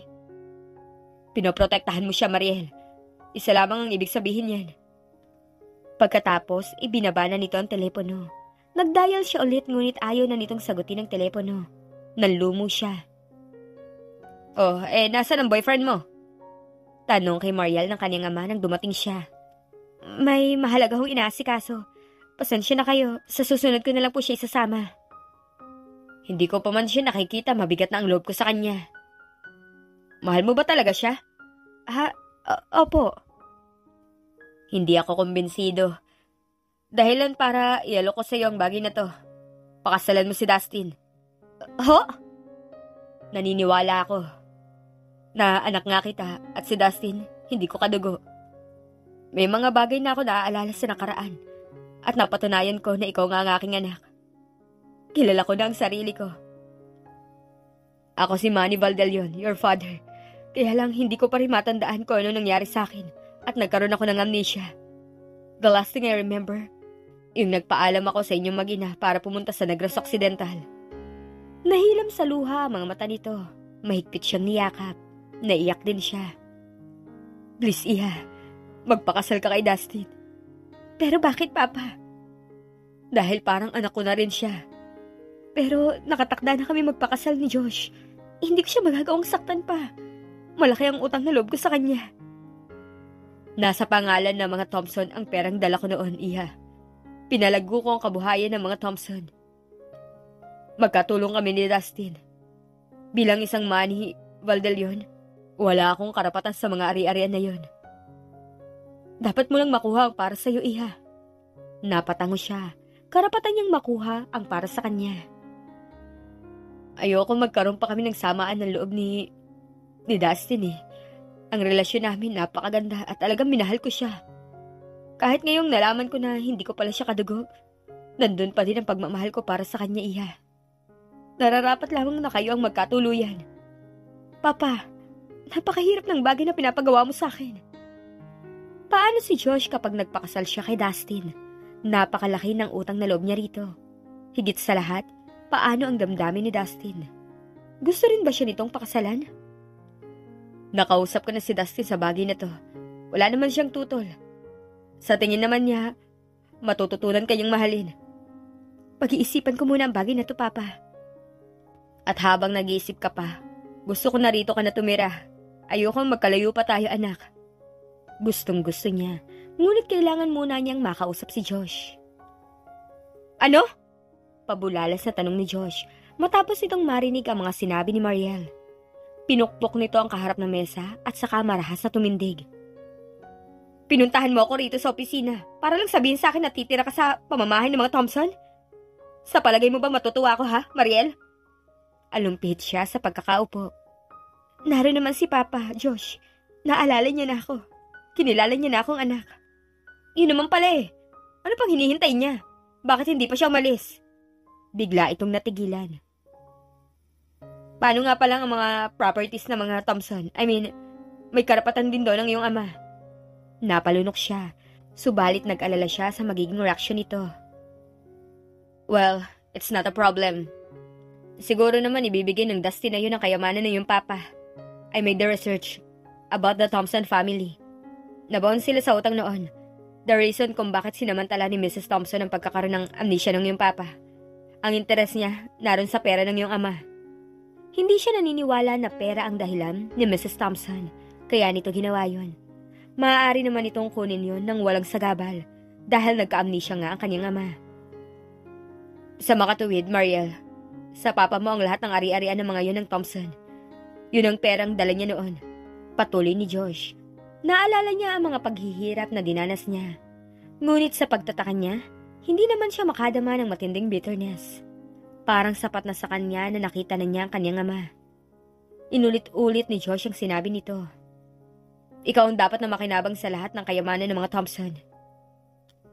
Ginamit niya ang dahilan para makasama niya sa isang bubong ang kanyang ama. Kaya nga, dapat akong tumira sa bahay ng mga Thompson. No, hindi dapat sa ganun. Ang dapat, umalis na si Dustin sa pamamahay na yon. Ang papa mo may karapatan doon. As what I said. Sa pera ng papa mo nang galing ang lahat ng ari-arian ng mga Thompson. Sabi mo yan sa iyong ama. Hindi na niya yun dapat na sabihin pa. Hindi naman siya ganun kasakim sa pera. Sapat na sa kanya na makasama ang kanyang ama. Sa ganung paraan, giginhawa na rin ang buhay niya. Saan ka pupunta? Aalis na. Nasabi ko na sa'yo ang sadya ko. Yun lang naman ang ipinunta ko rito. Papayag lang akong tumira ka ron kapag wala ron si Dustin. Mahal ng papa si Dustin. Hindi papayag ang papa na magkalayo pa sila. So ano pinaplano ng iyong papa? He asked me to marry Dustin. Nakayukong wika niya. What? Hindi maaari. Paano ako? Paano ang balak natin magpakasal? Hindi siya makapagsalita. Sagutin mo ako, Mariel. Hinawakan siya nito sa magkabilang balikat. Hindi ko alam, Josh. Naguguluhan nga ako eh. Ano ba sa tingin mo dapat kong gawin? Tinitigan siya nito ng matiim. Halatang nag-iisip ito ng malalim. Let's talk about this tonight. Susunduin kita sa boarding house. Sa bahay tayo mag-dinner. Tumango siya. Marahan siya nitong binitiwan at saka hinagkan sa magkabilang pisngi. Mahal na mahal kita. Mag-iingat ka lagi. Salamat. Napuzzled siya sa bigla na lamang pagbabago ng mood nito. Ngunit hindi na lamang niya yon ginawang big deal. Sinapon ni Josh ang ulo matapos maibaba ang telepono. Hindi maganda ang naging takbo ng negosyo niya. Sa loob ng mahigit 5 taon na operation, ay hindi na niya nabawi ang kanyang kapital. Ni hindi pa niya nababayaran ang kanyang mga pagkakautang sa bangko. Hindi ganon kalaki ang dala niyang pera nang umuwi siya ng Pilipinas noon, kaya kinakailangan niyang mag-loan. Nakasanla sa bangko ang bahay at lupang minana niya sa kanyang mga yumaong magulang, at hindi niya mapapayagan na mawala yun sa kanya. Napakahalaga para sa kanya ang bahay at lupa, pati ng kanyang yumaong mga magulang. Sa katunayan, hindi naman talaga nila yun na ibenta noon. Yun lang ang pinalabas nila upang ipakita sa mga tao na naghirap sila. Upang sa ganun, hindi sila ma-question kung bakit hindi nila nagawang tulungan si Mariel. Ang totoo, pinarentahan lamang nila yon sa isang kakilala na kinutsyaba nilang huwag magsabi ng totoo. Pero totoo namang nag-guilty ang kanyang papa dahil pinabayaan nito si Mariel. Ang hindi lang niya maintindihan kung bakit sobra ang guilt na nadarama nito habang naghihingalo ito. Wala na itong ibang sinabi sa kanya kundi ang hanapin niya si Mariel at tulungang makabangon sa hirap. Bagay na sinunod naman niya. Pero hindi siya masyadong nag-exert ng effort at pera para mahanap ito. Kaya natagalan ang kanyang paghanap dito. Malaki rin ang halagang nawala sa akin dahil sa pagtulong sa kanya. Sa naging takbo ng mga pangyayari, naisip niya na hindi naman masama kung kay Dustin ito magpakasal. Mas mabuti nga yun dahil masigit siyang makikinabang dito. Pero hindi rin naman niya mapapayagan na si Dustin ang makauna dito. Dapat magdaan muna ito sa kanyang mga kamay. Napangiti siya. Marami na rin naman babaeng nagdaan sa mga palad niya, kaya kabisado niya ang takbo ng utak ng mga ito. Ang mga babae kapag naipagkaloob na ang sarili sa isang lalaki, nagiging sunod-sunuran. Natitiyak niyang makakaya niyang manipulahin si Mariel. Nagilty agad si Mariel nang makita si Josh na malungkot. Hinaplos niya mukha nito. Huwag ka naman malungkot ng ganyan. Hindi ko magawang magsaya, Mariel. Mahal na mahal kasi kita eh. At ayoko namang alisin sa iyo ang karapatan mong magdesisyon para sa sarili mo. Sa sinabi nito, magkahalong damdamin ang bumangon sa dibdib niya. Relief at awa para rito. Alam ko namang hindi mo magagawang bigoy ng iyong ama. Alam ko rin na kahit ano pa man ang gagawin ko, hindi kita mapipigil na huwag magpakasal kay Dustin. Hindi siya nakaimik. Hinawakan siya nito sa braso. Tara na sa bahay. Naghanda ako ng masasarap na pagkain. Dahil baka ito na ang huling pagkakataong makasama kita. Napakalungkot nito at tila ito maiiyak kaya lalo siyang na-guilty. Huwag ka mag-alala, Josh. Dahil hindi kita magagawang kalimutan. May iwan sa iyo ang puso ko kahit kay Dustin ako pakakasal. Totoo pala ang kasabihan na kapag mahal mo ang isang tao, matatanggap at magagawa mo ang lahat para sa ikaliligaya niya. Ganun na ganun ang nangyari sa akin ngayon, Mariel. Hirap na hirap ang kalooban ko. Pero mahal na mahal kita. Niyakap siya nito ng mahigpit at saka hinagkan sa mga labi. Nabigla siya. Yun ang kauna-unahang pagkakataong nahalikan siya. At hindi pala totoo ang mga nababasa niya sa mga romance novel na masarap mahalikan. Hindi siya kinikilig. Ang tanging naramdaman niya ay nerbiyos. Nagdaramdam itong tumitig sa kanya. Bakit? Hindi mo ba ako mahal? Mahal, kaya lang, mali ang gusto mong mangyari. Tinitigan siya nito ng mabuti, pagkatapos ito tumango. I understand. Lahat kaya kong unawain dahil mahal na mahal talaga kita. Welcome home, Mariel. Ang masiglang wika sa kanya ni Dustin nang ihatid siya nito sa magiging silid niya. Kung may gusto kang baguhin dito sa silid mo, sabihin mo lang ha. Kung may kailangan ka naman, nandiyan ang mga maid. Feel at home. Salamat sa pagtanggap mo sa akin dito sa pamahay mo. At bakit naman kita hindi tatanggapin? Anak ka ng taong naging bahagi ng buhay ko. Mahal ko ang papa mo. Ang papa natin. Damang-dama niya ang pagsasabi nito ng totoo. Gumaan ang loob niya. Naniniwala ako na natuturuan ng puso. Magagawa ko mahalin ka, Mariel. Sana ikaw rin. Nagustuhan mo ba tong silid mo? Oo, napakaganda ng silid na to. Ngayon ko lang uli mararanasang tumira sa magandang bahay eh. Salamat ulit, Dustin. Gusto ko lang malaman mo na pinatawad ko ng iyong mama sa nagawa niya. At nagpapasalamat din ako sa kanya dahil kinupkup niya ang papa. Maraming salamat, Mariel, sa pag-unawa. Sa tingin ko, wala magiging problema sa pagsasama natin. Matutuwa ang papa. Nag-excuse sa kanya si Dustin at hindi na bumalik. Disappointed siya dahil umaasa siyang babalikan siya nito. Lalo pa siyang na-disappoint nang kumain sila ng tanghalian at wala ito. He's very busy, iha.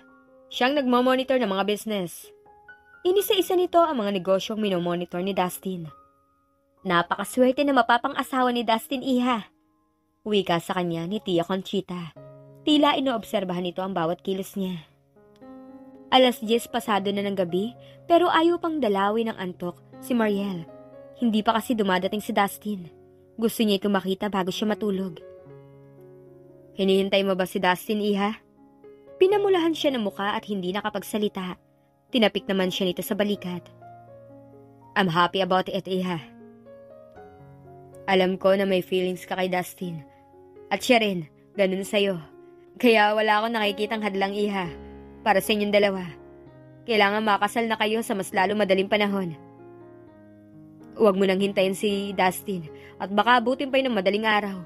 24 hours ang operation ngayon sa garment factory. Patulog ka na, iha. Sige po pa, susunod na ako sa inyo.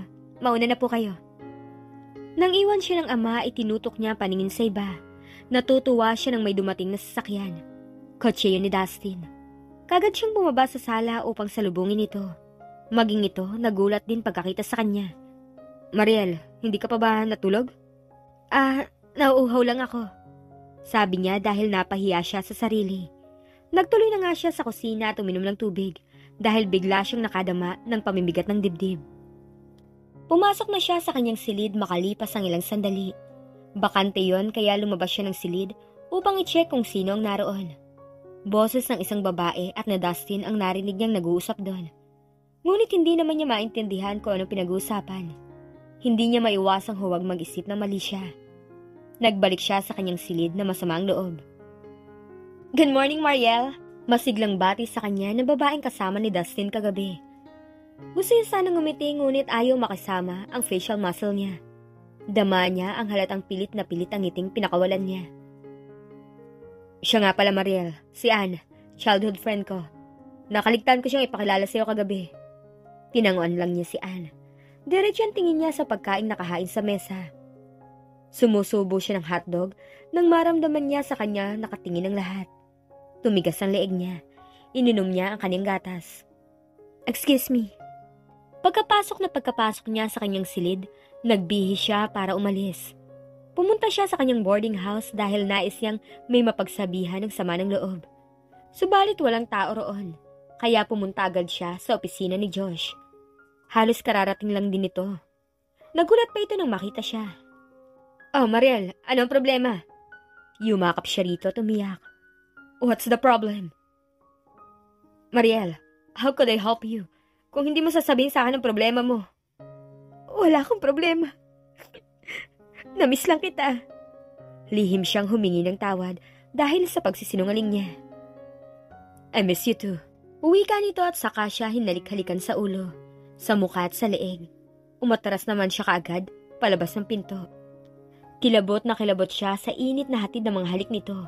Nandidiri siya. Kitang-kita naman niya ang hinanakit na gumuhit sa mukha nito. Natatakot ka ba sa akin? Sa halip na sumagot, umalis na siya.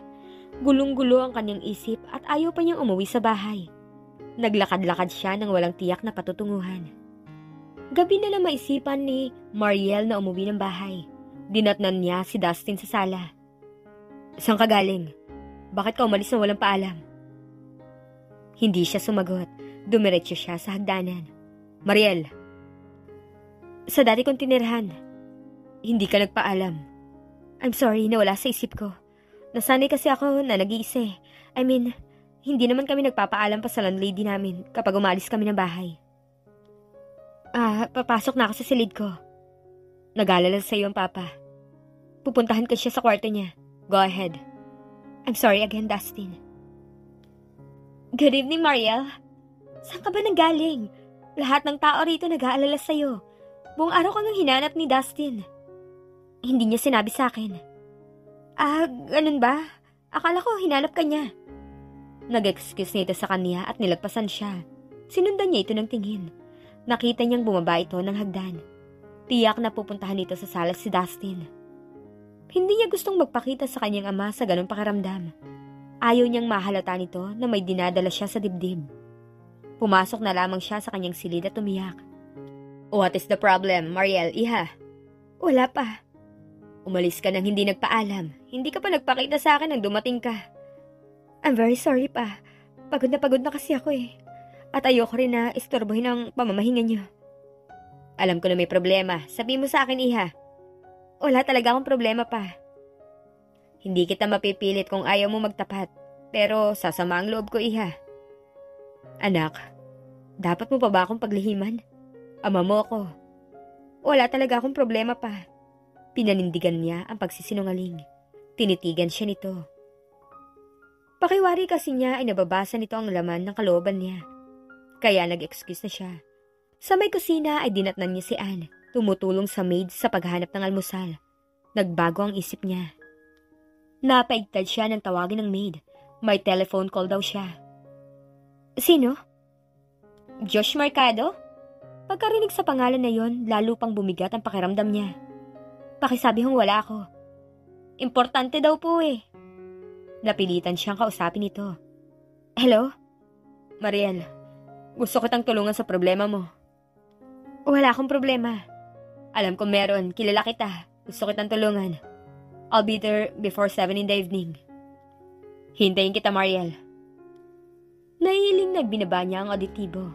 Paglingon niya sa likuran, naroon si Anne. Nag-init kaagad ang ulo niya. Wala ka na bang tatawagan, Mariel? May tatawagan lang ako sandali. Umiling siya at saka mabilis itong iniwan. 6:45 pa lang ay nasa Dad's restaurant na si Mariel. Maaga siyang umalis ng bahay dahil nag-iinit lang ang ulo niya ron. Pakiramdam niya minaman-manan siya ni Anne dahil nakikita niya ito sa sulok ng bahay siya magpunta. Nakadagdag pa sa inis niya ang mga tawag ni Dustin mula sa opisina dahil ito ang hinahanap at hindi siya. You're early. Hindi siya nagsalita. Hindi niya maintindihan ang sarili kung bakit inis na inis siya rito. Ano bang gusto mo sabihin? Tanong niya. Tumawa ito. Ikaw ang may problema, remember? I'm here to help you. Wala akong problema.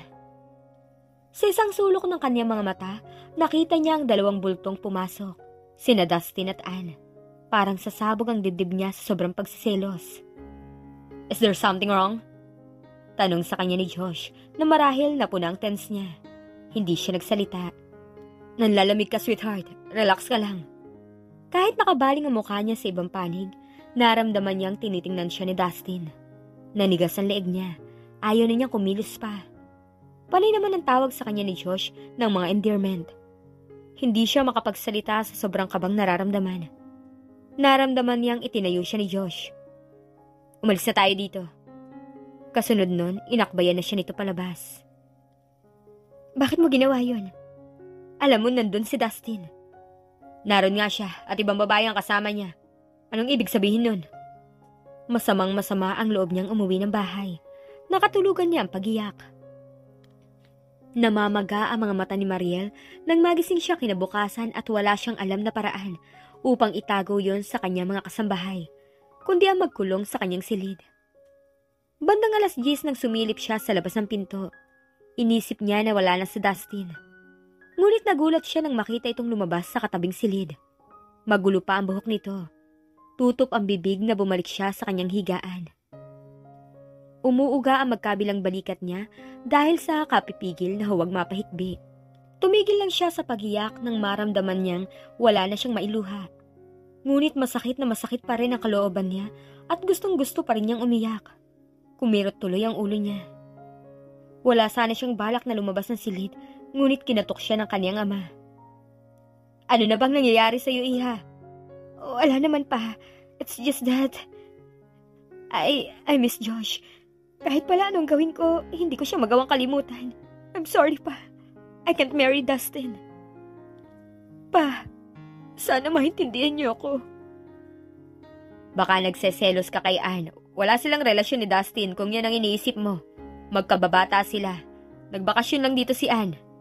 Kahit na ano pang pampalubag loob ang marinig niya mula kanino, hindi maiibsan ang pagseselos na nadarama niya. Marinig nga lang niya ang pangalan ni Ann ay nag-iiba na ang pakaramdam niya. Hindi ka raw kumain ng almusal, sabi ng maid na naghatid sa akin ng pagkain kanina. Hindi rin kasi ako lumabas ng silid dahil tinatamad ako. Masakit ang mga kasukasuhan ko. Alam ko na may babigat kang problema. At hindi ako naniniwalang si Josh ang pinoproblema mo. Hindi mo alam ang taong yun, damang-dama ko. Hindi ako nagseselos kay Ann pa. Walang dahilan upang maramdaman ko yun dahil hindi ko naman boyfriend si Dustin. Si Josh ang boyfriend ko. Ang mahal ko.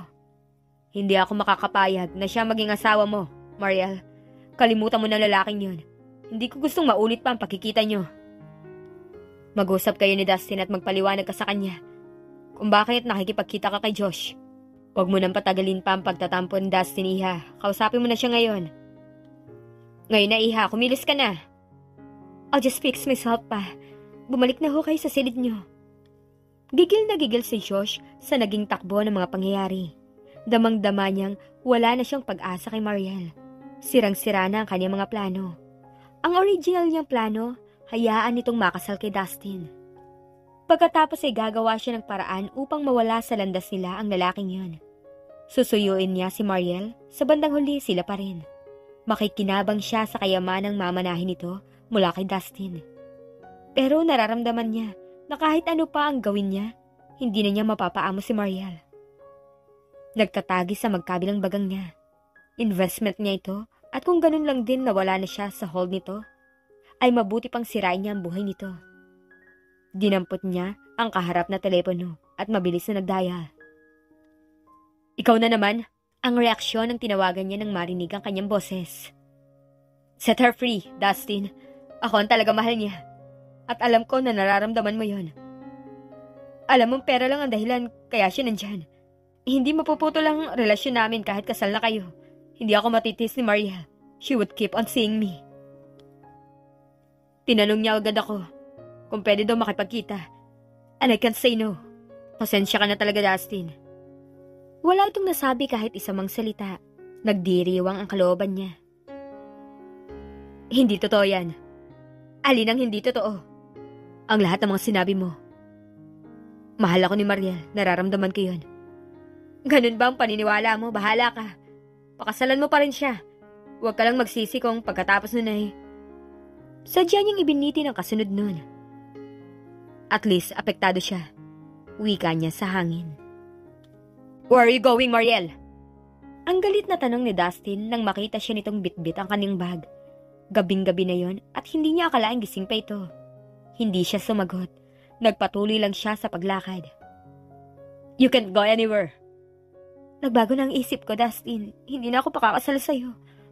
I'm sorry, pero mahal ko pa rin si Josh. Hindi totoo yan. Nagsiselos ka lang kay Ann. Hindi dapat dahil kaibigan ko lang siya. Tama ba na siya ang i-rate mo? Ako yung nakataktang pakasalan mo? Tama bang makitulog ka sa kanyang silid? What? Hindi ako nakitulog sa silid niya. Kahit minsan, bakit mo gagawin yun? Nakita kita kaninang umaga na lumabas sa silid niya. Hindi ako nakitulog sa kanya. Pinuntahan ko lang siya pagkagising ko. And about the date, sinadya ko yun. Dahil alam ko na magkikita kayo ni Josh sa restaurant na yun. Ann told me about his call. Ann is my best friend. She wants the best for me. Walang mali siyang lahat, Mariel. Pero bakit ibang reaction mo? Nung dumating ka rito, nakasama siya. Bakit binawi mo ang braso na hawak niya? Kung wala yung mali siya, hindi may tatago sa akin ng ganung gesture niya. Ikaw ang inaalala ko, kaya ako ginawa yun. Ayoko mag-isip ka na mali siya sa aming dalawa. Yun ang totoo, Mariel. Maniwala ka. Ewan ko. Hindi ko maunawaan ang klase ng friendship niyo. Sobra na kasi yung closeness niyo eh. Paano kung mag-asawa na tayo? Ganun pa rin ba? So tama ako, nagsiselos ka. That's the reason kung bakit nakipagkita ka kay Josh, di ba? Gusto mo akong gantihan. Hindi kasi ako naniniwalang mahal mo nga siya. Kahit minsan, I know someone in love when I see one. At hindi ko yung nakikita sa mga mata mo. You don't love Josh, di ba? Hindi siya nakapagsalita, nakatitig lamang siya rito. Please, don't go, Mariel. I love you. Stay here and marry me. Nang hindi siya sumagot, niyakap siya nito ng mahigpit na mahigpit. Instinct ay gumanti siya rito ng yakap. Hindi niya magawang magmatigas rito. Ang puso niya naniniwalang nagsasabi ito ng totoo. I'm so happy for both of you, Dustin and Mariel. Wika ni Ann habang inilalapat sa katawan niya ang wedding gown na si Dustin ang pumili. I'm proud to be a part of your wedding then. Mabuti naman at kinuha mo pa rin akong bridesmaid. Mariel, kahit pinagselosan mo ako. Biro pa nito. Hindi siya nakapag-react sa sinabi nito. Napatunayan niya na wala itong relasyon kay Dustin. Kung ako ba naman may gusto rin kay Dustin, edi sana matagal nang sa akin yan. Minsan niligawan ako niyan eh. Alam niyang nagbibiro lang ito. Ay, ang ganda-ganda talaga nitong wedding gown mo, Mariel. Pwede ko bang may sukat to? Sure. Bagay na bagay sa akin, no? Anito at saka umabrisyete kay Dustin. Here comes the bride. Nakangiting tiningnan niya ito. Masayang masaya na siya dahil nakahanda na ang lahat para sa kanilang kasal.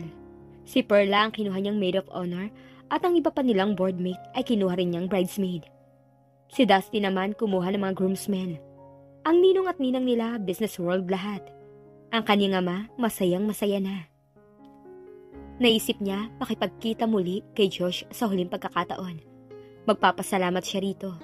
Naisip rin niyang bigyan ito ng mamahaling bagay. Anong ibig sabihin nito, Mariel? Sabi ni Josh. Hindi alam ng mga kasambahay na narito siya sa opisina ni Josh. Pasasalamat ko yan. From the bottom of my heart. Dahil napakalaki ng utang na loob ko sa'yo. Kung hindi dahil sa'yo, baka hindi nangyayari sa akin ang masasayang bagay na to. Wala yun, Mariel. Hindi ako naghihintay ng anumang kapalit sa lahat ng ginawa ko. Wala akong ibang hangad kundi ang makita ka masaya. I wish you luck. Salamat. Can I invite you out for dinner, Mariel? This gonna be the last time you see me. Babalik na ako sa States para makalimot. Lahat ng nakikita niyang kumakain doon ay napaka-sweet sa isa't isa. Gusto ko sana na ikaw mismo ang magsuot sa akin ng kwintas na binigay mo, Mariel. Hiling sa kanya ni Josh. Kagad naman niyang kinuha at isinuot sa leg nito. Tingin ko, napakasaya mo, Mariel. I'm really very happy for you. Pero malungkot ang mukha mo. I can't help it. Nalugi ang business ko at marami akong pagkakautang na hindi ko alam kung paano mababayaran. That is one of the reason kung bakit kailangan ko umalis ng Pilipinas. Ganun ba? Magkano kailangan mong pera, Josh? Gagawa ko ng paraan. Huwag, Mariel. Nakakahiya sa'yo. Besides, baka kung ano pang isipin nila. Hindi ko naman sasabihin sa kanila na sa'yo ko ibibigay ang pera. Sabihin mo sa akin kung magkano kailangan mo. Napakalaking halaga, Mariel. Pero kung magkakaroon ako ng 1 milyon, baka makakaahon ako ng konti. Actually, sinubukan ko ng mangutang sa mga kakilala ko, pero walang gusto magpautang eh. Natatakot marahil na baka hindi ako makabayad. Don't worry, Josh. Gagawa ko ng paraan para makapag-produce ng 1 milyon. Nakakahiya naman, Mariel. No. Wala kang dapat ikahiya, Josh. Basta gagawa ako ng paraan para matulungan ka. I'll give you the money as soon as possible. Parang iiyak na hinagka nito ang kamay niya. Maraming salamat, Mariel. Hayaan mo. Magbibigay ako ng interes. Wala yung interes at wag mong alalahanin yun. Hindi mo yung babayaran. Hindi. Babayaran kita with interest. Hindi ko yung tatanggapin kung hindi ka magpapabayad. 1 million? At saan mo gagamitin, iha? Tanong ng kanyang papa. Magbubukas po ng negosyo yung isa kong malapit na kaibigan pa. Napakabait niya sa akin at gusto ko siyang tulungan. Si Dustin ang signatory niyan. Ask him to sign it. Ikaw na maglagay ng amount. Nahiya ako kay Dustin pa eh. Ayoko malaman niya to. Sabihin mo na ako ang gagamit niyan. Sige na, puntahan mo na siya. Salamat pa. Hinagkan niya ito sa magkabilang pisngi. Tiningnan ni Mariel ang reaksyon ni Dustin nang iabot niya rito ang tseke. Nang pirmahan nito yon, nakahinga siya ng maluwag. Thank you, Dustin. Masiglang wika niya. You're welcome. Palabas na siya ng silid nito nang tawagin siya nito. Yes? Huwag ka nang labas ng lalabas. Malapit na ang kasal natin. Walang masama kung maniwala tayo sa mga pamahiin. Tumango siya, binalikan nito at saka hinagkan sa pisngi. Josh, here's the check. Masiglang inabot ni Mariel dito ang tseke. Maagang maaga siyang umalis ng bahay dahil gusto niyang makabalik agad doon nang hindi pa nagigising si Dustin. Nakakahiya sa iyo. Pinuntahan mo pa ako rito sa bahay. Sana nakita na lang tayo sa labas. Baka kasi makarating pa to kay Dustin at mag-away pa kayo. Hindi niya malalaman to. Paano? Hindi na ako magtatagal ha. Kailangan ko lang makauwi sa bahay bago siya magising. Salamat ulit, Mariel. You're welcome. Napahalakak si Josh nang makapasok sa loob ng bahay. Alam na niya ngayon kung paano pakikinabangan si Mariel. Sa pamamagitan ng 1 milyon na ibinigay nito sa kanya, maaari pa siyang makakuha ng mas malaki pang halaga. Kung magagawa niya, uubusin niya ang kayamanan ng mga Thompson. Si Mariel ang gagamitin niya. Mariel, ano to? Tanong sa kanya ni Dustin nang lapitan siya sa hardin kinabukasan ng umaga. Napalunok siya nang matingnan ang papel. Xerox copy ng checkeng ibinigay niya kay Josh. Pay to cash in yun. Pero pati ang likod ng cheque ay naka-Xerox at naroon ang buong pangalan ni Josh, address at telephone number. Nandun din ang account number nito. Ito ang checkeng pinapirmahan mo sa akin nung nakaraang araw, di ba? Paano ito napunta kay Josh? Magsalita ka, Mariel. I trusted you. Pilit kong hinahanapan ng excuse ang pagpapakita mo sa kanya noon dahil mahal kita. Pero hindi ko na maaaring patuloy na dayain ng sarili ko.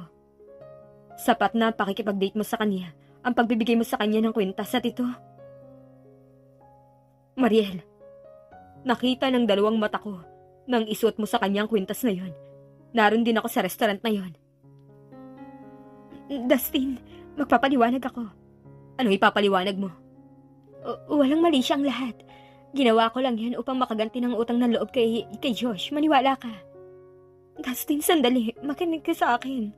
Dustin, maniwala ka naman oh. Hindi siya nito pinansin. Pumasok na ito sa silid nito at pabagsak pang isinarang pinto. Umiyak na lamang siya ng umiyak. Ang isip niya nagtatanong kung matutuloy pa ba ang kanilang kasal. Gigil na gigil si Josh dahil ibinalik sa kanya ng bangko ang checkeng ibinigay sa kanya ni Mariel. Ipinahold yun ni Dustin. Naisip niyang hindi rin pala makakwartahan si Mariel. Napakabobo niya at hindi niya iniisip. Dahil sa nangyari, nakatitiyak naman siyang hindi na pakakasalan ni Dustin si Mariel. At malamang na magagalit ito dito, pati ang ama nito. Baka hindi na nito bibigyan ng mana. Kaya kailangan mag-isip siya ng paraan upang makakuha ng pera sa mga Thompson sa sarili niyang paraan. Paulit-ulit na ipinapaliwanag ni Mariel kay Dustin ang dahilan kung bakit niya binigyan ng kwintas at cheque si Josh. Tiningnan lamang siya nito sa tuwing nagpapaliwanag siya. Ano pa ba ang dapat kong gawin para maniwala ka sa akin, Dustin? Umiiyak na sabi niya. Hindi ko alam, Mariel. Ang alam ko lang, minahal kita at nagbulag-bulagan ako. Dustin, hindi ako nagtaksil sa'yo. Alam niyo na, Diyos. Natahimik siyang bigla dahil basta na lamang siya nitong tinalikuran. Naisip niya si Josh. Ito na lamang ang tanging pag-asa niya. Sabihin mo sa kanyang totoo, Josh. Maniniwala na marahil siya kung sa'yo pa mismo marinig ang katotohanan. Don't worry, Mariel. I'll explain it to him very well. Maraming salamat, Josh. Walang anuman. Relax. Dahil matatapos na rin ang problema mo. Nagkita na ba kayo ni Josh, Dustin? Tanong ni Mariel na hindi na makahintay na makapasok si Dustin sa loob. Hindi ito sumagot. Matigas ang anyo nito at mabigat ang mga hakbang na pumasok sa loob ng kabahayan. Sumunod naman siya rito. Dustin, hindi ka ba naniniwala sa kanya? Naniniwala ako sa kanya, Mariel. Kaya lumayas ka na ngayon sa pamamahay na to. Gulat na gulat siya. Inamin na sa akin ni Josh ang lahat-lahat. Napaka-deceiving ng mukha mo at mga kilos. Dustin, hindi kita maintindihan. Alam ko na ang mga plano mo sa simula pa lang, Mariel. Gusto mo kong pakasalan dahil lang sa kayamanang makukuha mo. Inamin ni Josh sa akin ang mga plano niyo. Gusto mo akong ipapatay pagkatapos ng kasal natin para masolo mo ang kayamanan. Hindi totoo yan. Hindi ko yun magagawa, Dustin. Mahal kita, maniwala ka. Wala na akong tiwala sa'yo, Mariel. Huwag kang umiyak, Mariel. Inilipat na ni Dustin ang lahat ng ari-arian ng mga Thompson sa pangalan ko bilang Manny Valdelion. Maliban sa bahay na to, you can have it all bilang anak ko. Hindi mo na siya kailangan pakasalan. Narinig mo, Mariel? Wala nang dahilan para pagplanuhan mo ako. Mawawalan ng saysay ang lahat para sa akin, Dustin. Kung hindi rin lang kita makakasama habang buhay, hindi ko kailangan ng kayamanan. Ikaw ang kailangan ko at mahal ko. Kumalas ito sa kanya at binuksan ang attache case na dala. Yan ang katibayan na nasa iyo ng lahat, Mariel. Pero ikaw ang mahalaga sa akin, Dustin. Maniwala ka, utang na loob. Nilapitan siya ng kanyang ama at hinawakan sa balikat. Anak kita, kaya naniniwala ako sa iyo. Pero paano mo mababago ang paniniwala ni Dustin? Hindi mo siya masisisi, iha. Mahal ko si Dustin, Papa. Totoo yun. Nagsisinungaling si Josh. Siniraan niya ako. At yan ang kailangan nating mapatunayan kay Dustin. Galit na galit si Mariel kay Josh kaya sinugod niya ito sa opisina. Totoo naman ang lahat, di ba? Ikaw ang nagplano ng lahat ng iyon. Binayo niya ito sa dibdib. Loko ka, Josh. Wala kang kasiksama. Alam mong hindi totoo mga pinagsasabi mo. Bawiin mo yung kay Dustin. Hindi ko babawiin dahil yun ang totoo. Napakasama mo. Nawawala ng saysay lahat ng pagtulong mo sa akin noon. Wala akong pakialam. Wala na rin naman akong mapapala sa'yo. For sure. Nakuha ka na ni Dustin. Tira-tirahan ka na lang. At tiyak rin na wala kang makukuha mana sa iyong ama. Dahil basama ng tingin niya sa'yo. Sinampal niya ito ng ubod lakas. Mahigpit naman itong hinawakan ang magkabilang kamay niya. Wala kang karapatang saktan ako. Dahil ikaw may utang sa akin. Wala kang pakinabang. Sayang ang tulong ko sa'yo. Ang investment ko. Nagtagis sa mga bagang niya. Ngayon ay nakilala na niya ito ng lubusan. Investment pala ang tingin nito sa kanya. Bumukas ang pinto at iniluwa ang dalawang bulto. Natigilan siya at ganon rin si Josh. Nagkamali ka yata ng hakbang, Josh. Dahil napakayaman na ngayon ni Mariel. Nasa pangalan na niya ang lahat ng mga pinaghirapan namin ni Dustin. Natigalgal si Josh. Gumuhit kaagad sa mukha nito ang panghihinayang. Narinig na namin ang lahat ng dapat namin marinig, Josh.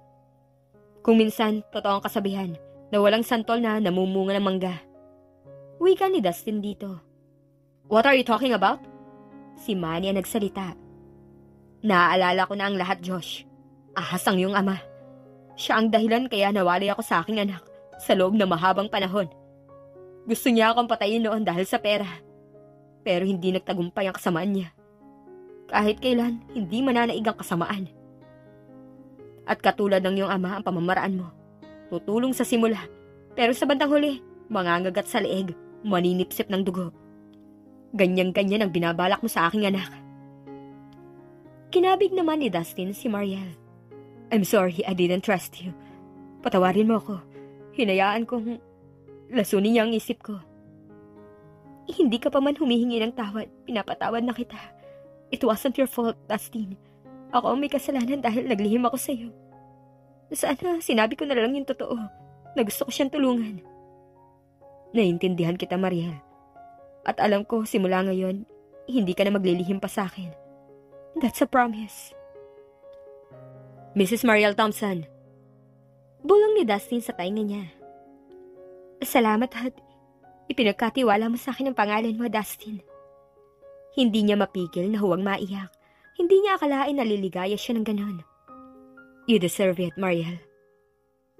At Ako dapat ang magpasalamat sa iyo dahil binigyan mo ng katapusan ang aking paghanap. I've been looking for someone to be with. Thanks God, you came into my life. Totoo nga ang kasabihan that everything happens for a purpose. You are the reason kung bakit pinaglayo kami ni Papa sa loob ng mahabang panahon. Sulit ang paghihintay ko, Dustin. Isa lang masasabi ko, dear wife. Lan tayo para sa isa't isa. It's destiny. Uwi ka nito at saka siya siniil ng halik sa mga labi. Nagdidilim na ang paningin ni Manny dulot ng maraming dugong umagos mula sa kanyang sugat. Alam niyang hindi na niya kakayaning patuloy na tumakbo. Ngunit kailangan niyang makalayo bago pa man siya abutan ni Eman, ang taong pinagkatiwalaan niya ng buong buo na isa palang ahas. Pinilit niyang humakbang ngunit wala ng puwersa ang nanginginig niyang mga tuhod, dahilan upang bumagsak siya sa lupa. Mariel, anas niya. Paano na ang kaisa-isahang anak niya kung hindi siya makaligtas? Namatay ang ina nito sa panganganak dito at wala silang malalapit na kamag-anak na maaasahan. Pinilit niyang makatayo nang maramdaman niyang papalapit na ang kalaban. Tila kay bigat ng katawan niya. Idagdag pa ang bitbit niyang attache case na puno ng pera. Yun ang pinakamahalaga sa kanya, ang dahilan kung bakit siya tinutubis ni Eman. Hinigpitan niya lalo ang paghawak nun at saka palusong na gumapang. Nang bigla siyang matigilan, wala na siyang mapupuntahan. Bangin ang kanyang kababagsakan kung patuloy siyang gumapang. Ngunit may tubig sa ibaba. Tingin niya napakalalim. Mahusay siyang lumangoy, ngunit hindi niya alam kung kakayanin ng kanyang katawan ang impact sa tubig. Isa pa, hinang-hina na siya. Isang putok ang narinig niya na nagpapitlag sa kanya. Natitiyak niyang nanggaling yun sa armas ni Eman. Malapit na to sa kanya. Wala na siyang takas. Pero may tsansa pa siyang mabuhay kung tatalon siya sa bangin. Kahit pa sabihing napakaliit ng tsansa nun, ay pag-asa pa rin. Pikit mata siyang tumalon. Yun ang nangyari sa nakaraan. Ang kwentong ito ay nagpapakita ng mga mahahalagang aral tungkol sa pagmamahal, pamilya at pagkakaibigan. Pagmamahal at pagpapahalaga sa tao. Ipinakita ng sitwasyon ni Mariel na ang tunay na pagmamahal ay hindi dapat ipilit o gawing kasangkapan para sa sariling kapakinabangan. Kahit na may nararamdaman siya kay Dustin, mahalaga pa rin ang tunay na koneksyon at paggalang sa taong minamahal.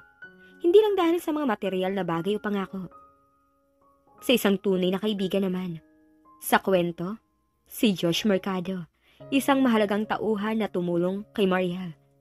Ang mga tunay na kaibigan ay hindi lang nakikilala sa oras ng pangangailangan, kundi sa paraan ng pagpapakita ng malasakit at walang kapalit na tulong. Si Josh, hindi lamang kaibigan, kundi isang tao na handang magsakripisyo para sana sa kabutihan ng iba. Sa pamilya at responsibilidad naman, ang motivation naman ni Mariel sa pakikipagkasunduan kay Dustin ay bahagi ng isang masalimuot na relasyon sa kanyang pamilya, partikular sa ama. Pinapakita nito kung paano ang mga desisyon sa loob ng pamilya ay may epekto sa buhay ng bawat isa. Ngunit mahalaga ring tandaan na hindi lang material na bagay o mga ari-arian ang dapat pagtuunan ng pansin, kundi ang mga tunay na ugnayan sa pamilya. Para naman sa tapat na pag-ibig. Kung si Mariel nakatali sa isang kasunduan para sa ari-arian, ang kwento ay nagpapakita ng kahalagahan ng pag-ibig na walang kapalit. Ang tapat na pag-ibig, hindi nakabatay sa material na bagay, kundi sa mga tunay na damdamin at pagmamahal na buo at walang kapalit. Sa pangkalahatan, ang kwentong ito ay nagtuturo ng kahalagahan ng pagkakaroon ng tamang halaga at pananaw sa buhay. Pagmamahal, pagkakaibigan at pamilya, na hindi lamang nakabatay sa mga material na bagay, kundi sa mga ugnayan at malasakit sa isa't isa. At dito na po nagtatapos ang isa na namang inspirational love story na ibinahagi namin sa inyo. Maraming salamat po sa mga likes, comments, and new subscribers. Sana po ay muli niyong subaybayan ang mga susunod na love story or inspirational story na aming ibabahagi sa inyo. Thank you and God bless you all.